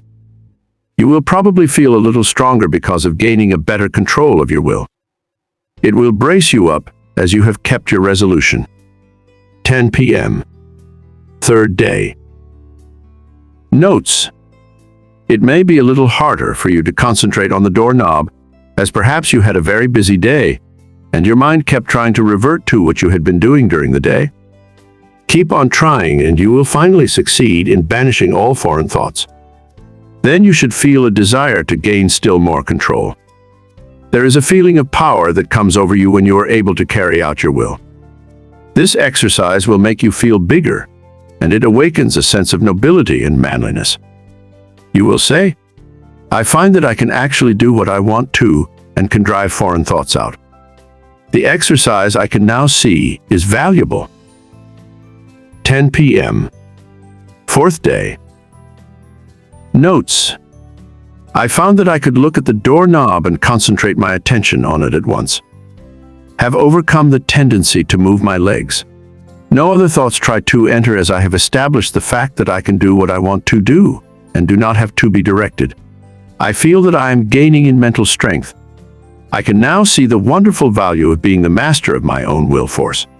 I know now if I make a resolution, I will keep it. I have more self-confidence and can feel my self-control increasing. 10 p.m. Fifth day. Notes. Each day I seem to increase the intensity of my concentration. I feel that I can center my attention on anything I wish. 10 p.m. Sixth day. Notes. I can instantly center my whole attention on the doorknob. Feel that I have thoroughly mastered this exercise and that I am ready for another. You have practiced this exercise enough, but before you start another, I want you to write a summary of just how successful you were in controlling the flitting impulses of the mind and will. You will find this an excellent practice. There is nothing more beneficial to the mind than to pay close attention to its own wonderful, subtle activities. Exercise 2. Secure a package of playing cards. Select some time to do the exercise. Each day at the appointed time, take the pack in one hand and then start laying them down on top of each other just as slowly as you can, with an even motion. Try to get them as even as possible. Each card laid down should completely cover the under one. Do this exercise for 6 days. First day. Notes. Task will seem tedious and tiresome. Requires the closest concentration to make each card completely cover the preceding one. You will probably want to lay them down faster. It requires patience to lay them down so slowly, but benefit is lost if not so placed. You will find that at first your motions will be jerky and impetuous. It will require a little practice before you gain an easy control over your hands and arms. You probably have never tried to do anything in such a calm way. It will require the closest attention of your will. But you will find that you are acquiring a calmness you never had before. You are gradually acquiring new powers. You recognize how impulsive and impetuous you have been, and how, by using your will, you can control your temperament. Second day. Notes. You start laying the cards down slowly. You will find that by practice, you can lay them down much faster. But you want to lay them down slowly, and therefore you have to watch yourself. The slow, steady movement is wearisome. You have to conquer the desire of wanting to hurry up. Soon you will find that you can go slowly or fast at will. Third day. Notes. You still find it hard to go slowly. Your will urges you to go faster. This is especially true if you are impulsive, as the impulsive character finds it very difficult to do anything slowly and deliberately. It goes against the grain. This exercise still is tiresome. But when you do it, it braces you up mentally. You are accomplishing something you do not like to do. It teaches you how to concentrate on disagreeable tasks. Writing these notes down you will find very helpful. Fourth day. Notes. I find that I am beginning to place the cards in a mathematical way. I find one card is not completely covering another. I am getting a little careless and must be more careful. I command my will to concentrate more. It does not seem so hard to bring it under control. Fifth day. Notes. I find that I am overcoming my jerky movements, that I can lay the cards down slowly and steadily. I feel that I am rapidly gaining more poise. I am getting better control over my will each day, and my will completely controls my movements. I begin to look on my will as a great governing power. I would not think of parting with the knowledge of will I have gained. I find it is a good exercise, and know it will help me to accomplish my tasks. Sixth day. Notes. I begin to feel the wonderful possibilities of the will. It gives me strength to think of the power of will. I am able to do so much more and better work now, that I realize that I can control my will action. Whatever my task, my will is concentrated on it. I am to keep my will centered there until the task is finished. The more closely and definitely I determine what I shall do, the more easily the will carries it out. Determination imparts compelling force to the will. It exerts itself more. The will and the end act and react on each other.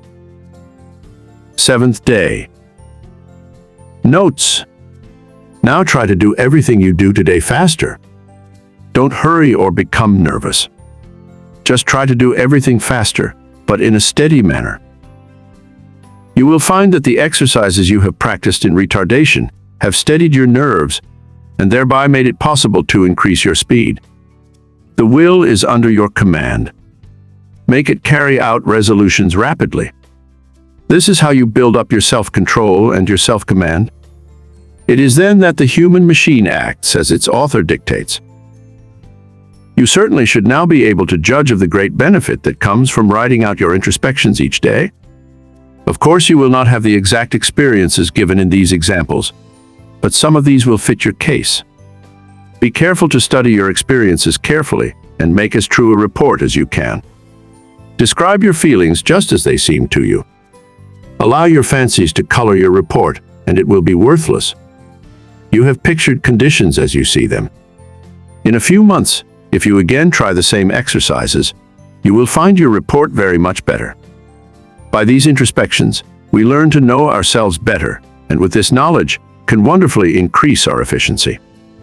As you become used to writing out your report, it will be more accurate.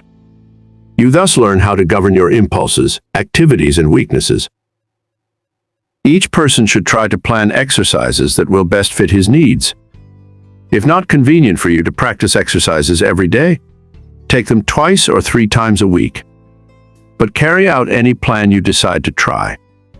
If you cannot devote 10 minutes a day to the experiments, start with 5 minutes and gradually increase the time. The exercises given are only intended for examples. Will training without exercise. There are many people that do not want to take the time to practice exercises, so the following instructions for training the will are given to them. By willing and realizing, the will grows. Therefore, the more you will, the more it grows and builds up power. No matter whether your task is big or small, make it a rule to accomplish it in order to fortify your will. Form the habit of focusing your will in all its strength upon the subject to be achieved. You form in this way the habit of getting a thing done, of carrying out some plan. You acquire the feeling of being able to accomplish that which lies before you, no matter what it is. This gives you confidence and a sense of power that you get in no other way. You know when you make a resolution that you will keep it. You do not tackle new tasks in a half-hearted way, but with a bold, brave spirit. We know that the will is able to carry us over big obstacles. Knowing this, despair never claims us for a victim. We have wills and are going to use them with more and more intensity, thus giving us the power to make our resolutions stronger, our actions freer, and our lives finer and better. The education of the will should not be left to chance. It is only definite tasks that will render it energetic, ready, persevering, and consistent. The only way it can be done is by self-study and self-discipline. The cost is effort, time, and patience, but the returns are valuable. There are no magical processes leading to will development, but the development of your will works wonders for you because it gives you self-mastery, personal power, and energy of character. Concentration of the will to win. The adaptability of persons to their business environment is more a matter of determination than anything else. In this age, we hear a good deal of talk about a man's aptitudes. Some of his aptitudes, some of his powers, may be developed to a wonderful extent, but he is really an unknown quality until all his latent powers are developed to their highest possible extent. He may be a failure in one line and a big success in another. There are many successful men that did not succeed well at what they first undertook, but they profited by their efforts in different directions, and this fitted them for higher things, whereas had they refused to adjust themselves to their environment, the tide of progress would have swept them into oblivion. My one aim in all my works is to try and arouse in the individual the effort and determination to develop his full capacities, his highest possibilities. One thing I want you to realize at the start, that it is not so much ability as it is the will to do that counts. Ability is very plentiful, but organizing initiative and creative power are not plentiful. It is easy to get employees, but to get someone to train them is harder. Their abilities must be directed to the work they can do. They must be shown how, while at this work, to conserve their energy, and they must be taught to work in harmony with others, for most business concerns are dominated by a single personality. Concentrating on driving force within. We are all conscious at times that we have somewhere within us an active driving force that is ever trying to push us onward to better deeds. It is that force that makes us feel determined at times to do something worthwhile. It is not thought, emotion, or feeling. This driving force is something distinct from thought or emotion. It is a quality of the soul, and therefore it has a consciousness all its own. It is the I will do of the will. It is the force that makes the will concentrate. Many have felt this force working within them, driving them on to accomplish their tasks. All great men and women become conscious that this supreme and powerful force is their ally in carrying out great resolutions. This driving force is within all, but until you reach a certain stage, you do not become aware of it. It is most useful to the worthy. It springs up naturally without any thought of training. It comes unprovoked and leaves unnoticed. Just what this force is we do not know, but we do know that it is what intensifies the will in demanding just and harmonious action. The ordinary human being, merely as merchandise, if he could be sold as a slave, would be worth $10,000. If somebody gave you a $5,000 automobile, you would take very good care of it. You wouldn't put sand in the carburetor, or mix water with the gasoline, or drive it furiously over rough roads, or leave it out to freeze at night. Are you quite sure that you take care of your own body, your own health, your only real property, as well as you would take care of a $5,000 automobile if it were given to you? The man who mixes whiskey with his blood is more foolish than a man would be if he mixed water with gasoline in his car. You can get another car, you cannot get another body.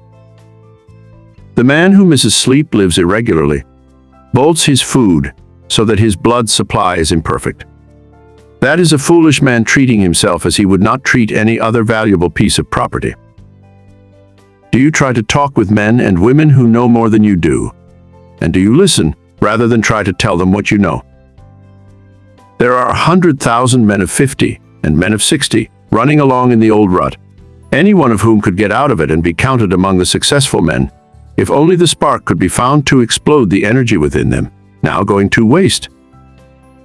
Each man must study and solve his own problem. Lesson 20. Concentration reviewed.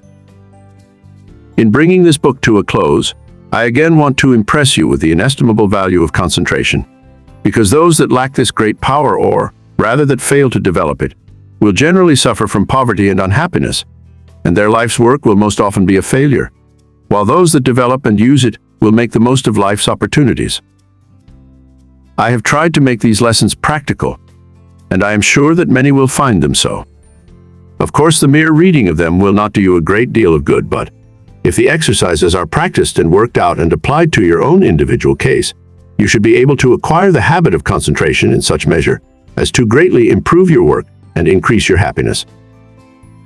But remember, the best instruction can only help you to the extent to which you put it into practice. I have found it an excellent idea to read a book through first, and then reread it. And when you come to an idea that appeals to you, stop and think about it. Then, if applicable to you, repeat it over and over, that you will be impressed by it. In this way, you can form the habit of picking out all the good things you read, and these will have a wonderful influence on your character.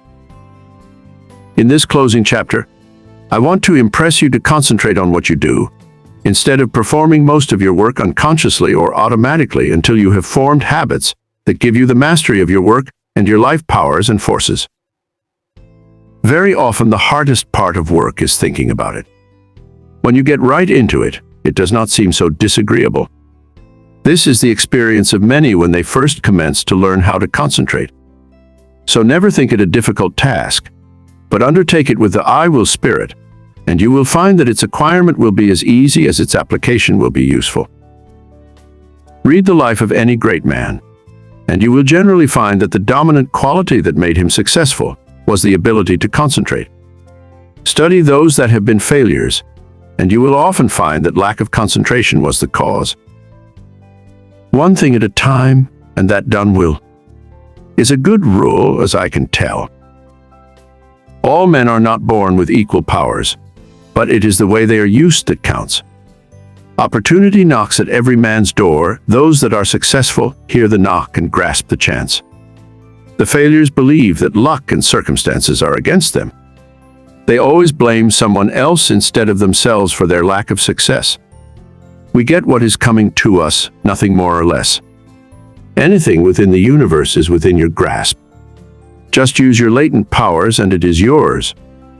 You are aided by both visible and invisible forces when you concentrate on either to do or to be.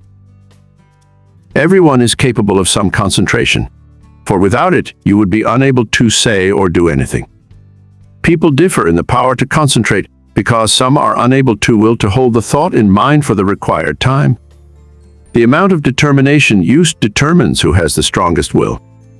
No one's is stronger than yours. Think of this whenever you go against a strong opponent. Never say, "I can't concentrate today." You can do it just the minute you say, "I will." You can keep your thoughts from straying, just the same as you can control your arms. When once you realize this fact, you can train the will to concentrate on anything you wish.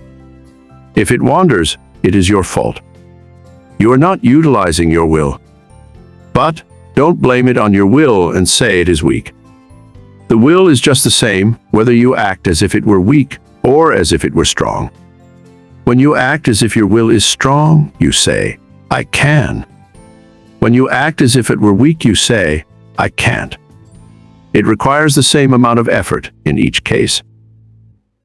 Some men get in the habit of thinking, "I can't," and they fail. Others think, "I can," and succeed. So remember, it is for you to decide whether you will join the army of "I can't" or "I can." The big mistake with so many is that they don't realize that when they say, "I can't," they really say, "I won't try."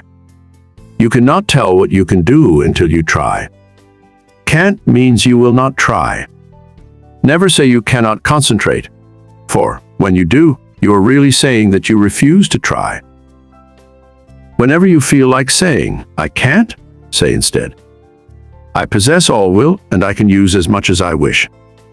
You only use as much as you have trained yourself to use. An experiment to try. Before going to bed tonight, repeat, "I'm going to choose my own thoughts and to hold them as long as I choose. I am going to shut out all thoughts that weaken or interfere, that make me timid. My will is as strong as anyone's else." While going to work the next morning, repeat this over. Keep this up for a month and you will find you will have a better opinion of yourself. These are the factors that make you a success. Hold fast to them always. Concentration is nothing but willing to do a certain thing. All foreign thoughts can be kept out by willing that they stay out. You cannot realize your possibilities until you commence to direct your mind. You then do consciously what you have before done unconsciously. In this way you note mistakes, overcome bad habits, and perfect your conduct. You have at times been in a position that required courage, and you were surprised at the amount you showed. Now, when once you arouse yourself, you have this courage all the time, and it is not necessary to have a special occasion reveal it to you. My object in so strongly impressing this on your mind is to make you aware that the same courage, the same determination that you show at certain exceptional times you have at your command at all times. It is a part of your vast resources. Use it often and well in working out the highest destiny of which you are capable. Final concentration instruction. You now realize that, in order to make your life worthy, useful, and happy, you must concentrate. A number of exercises and all the needed instruction has been given. It now remains for you to form the highest ideal that you can in the present and live up to that ideal and try to raise it.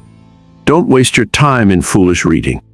Select something that is inspiring, that you may become en rapport with those that think thoughts that are worthwhile. Their enthusiasm will inspire and enlighten you. Read slowly and concentrate on what you are reading. Let your spirit and the spirit of the author commune, and you will then sense what is between the lines, those great things which words cannot express. Pay constant attention to one and one thing only for a given time, and you will soon be able to concentrate. Hang on to that thought ceaselessly until you have attained your object. When you work, let your mind dwell steadily on your task. Think before you speak and direct your conversation to the subject under discussion. Do not ramble. Talk slowly, steadily, and connectedly. Never form the hurry habit, but be deliberate in all you do. Assume static attitudes without moving a finger or an eyelid or any part of your body. Read books that treat of but one continuous subject. Read long articles and recall the thread of the argument. Associate yourself with people who are steady, patient, and tireless in their thought, action, and work. See how long you can sit still and think on one subject without interruption, concentrating on the higher self. Father Time keeps going on and on. Every day he rolls around means one less day for you on this planet. Most of us only try to master the external conditions of this world. We think our success and happiness depends on us doing so. These are of course important, and I don't want you to think they are not. But I want you to realize that when death comes, Only those inherent and acquired qualities and conditions within the mentality, your character, conduct, and soul growth, will go with you. If these are what they should be, you need not be afraid of not being successful and happy, for with these qualities you can mold external materials and conditions. Study yourself. Find your strong points and make them stronger, as well as your weak ones, and strengthen them. Study yourself carefully, and you will see yourself as you really are. The secret of accomplishment is concentration, or the art of turning all your power upon just one point at a time. If you have studied yourself carefully, you should have a good line on yourself, and should be able to make the proper interior readjustments. Remember, first, last, and always, right thinking and right living necessarily results in happiness, and it is therefore within your power to obtain happiness. Anyone that is not happy does not claim their birthright. Keep in mind that someday you are going to leave this world, and think of what you will take with you. This will assist you to concentrate on the higher forces. Now start from this minute to act according to the advice of the higher self in everything you do. If you do, its ever-harmonious forces will necessarily ensure to you a successful fulfillment of all your life purposes. Whenever you feel tempted to disobey your higher promptings, hold the thought, "My higher self ensures to me the happiness of doing that which best answers my true relations to all others." You possess latent talents that, when developed and utilized, are of assistance to you and others. But if you do not properly use them, you shirk your duty, and you will be the loser and suffer from the consequences. Others will also be worse off if you do not fulfill your obligations. When you have aroused into activity your thought powers, you will realize the wonderful value of these principles in helping you to carry out your plans. The right in the end must prevail. You can assist in the working out of the great plan of the universe, and thereby gain the reward, or you can work against the great plan and suffer the consequences. The all-consuming fires are gradually purifying all discordant elements. If you choose to work contrary to the law, you will burn in its crucible. So I want you to learn to concentrate intelligently on becoming in harmony with your higher self. Hold the thought, "I will live for my best. I seek wisdom, self-knowledge, happiness, and power to help others. I act from the higher self, therefore only the best can come to me." The more we become conscious of the presence of the higher self, the more we should try to become a true representative of the human soul in all its wholeness and holiness, instead of wasting our time dwelling on some trifling external quality or defect. We should try to secure a true conception of what we really are, so as not to overvalue the external furnishings. You will then not surrender your dignity or self-respect when others ignorantly make a display of material things to show off. Only the person that realizes that he is a permanent being knows what the true self is. This recording of The Power of Concentration by Theron Q. Dumont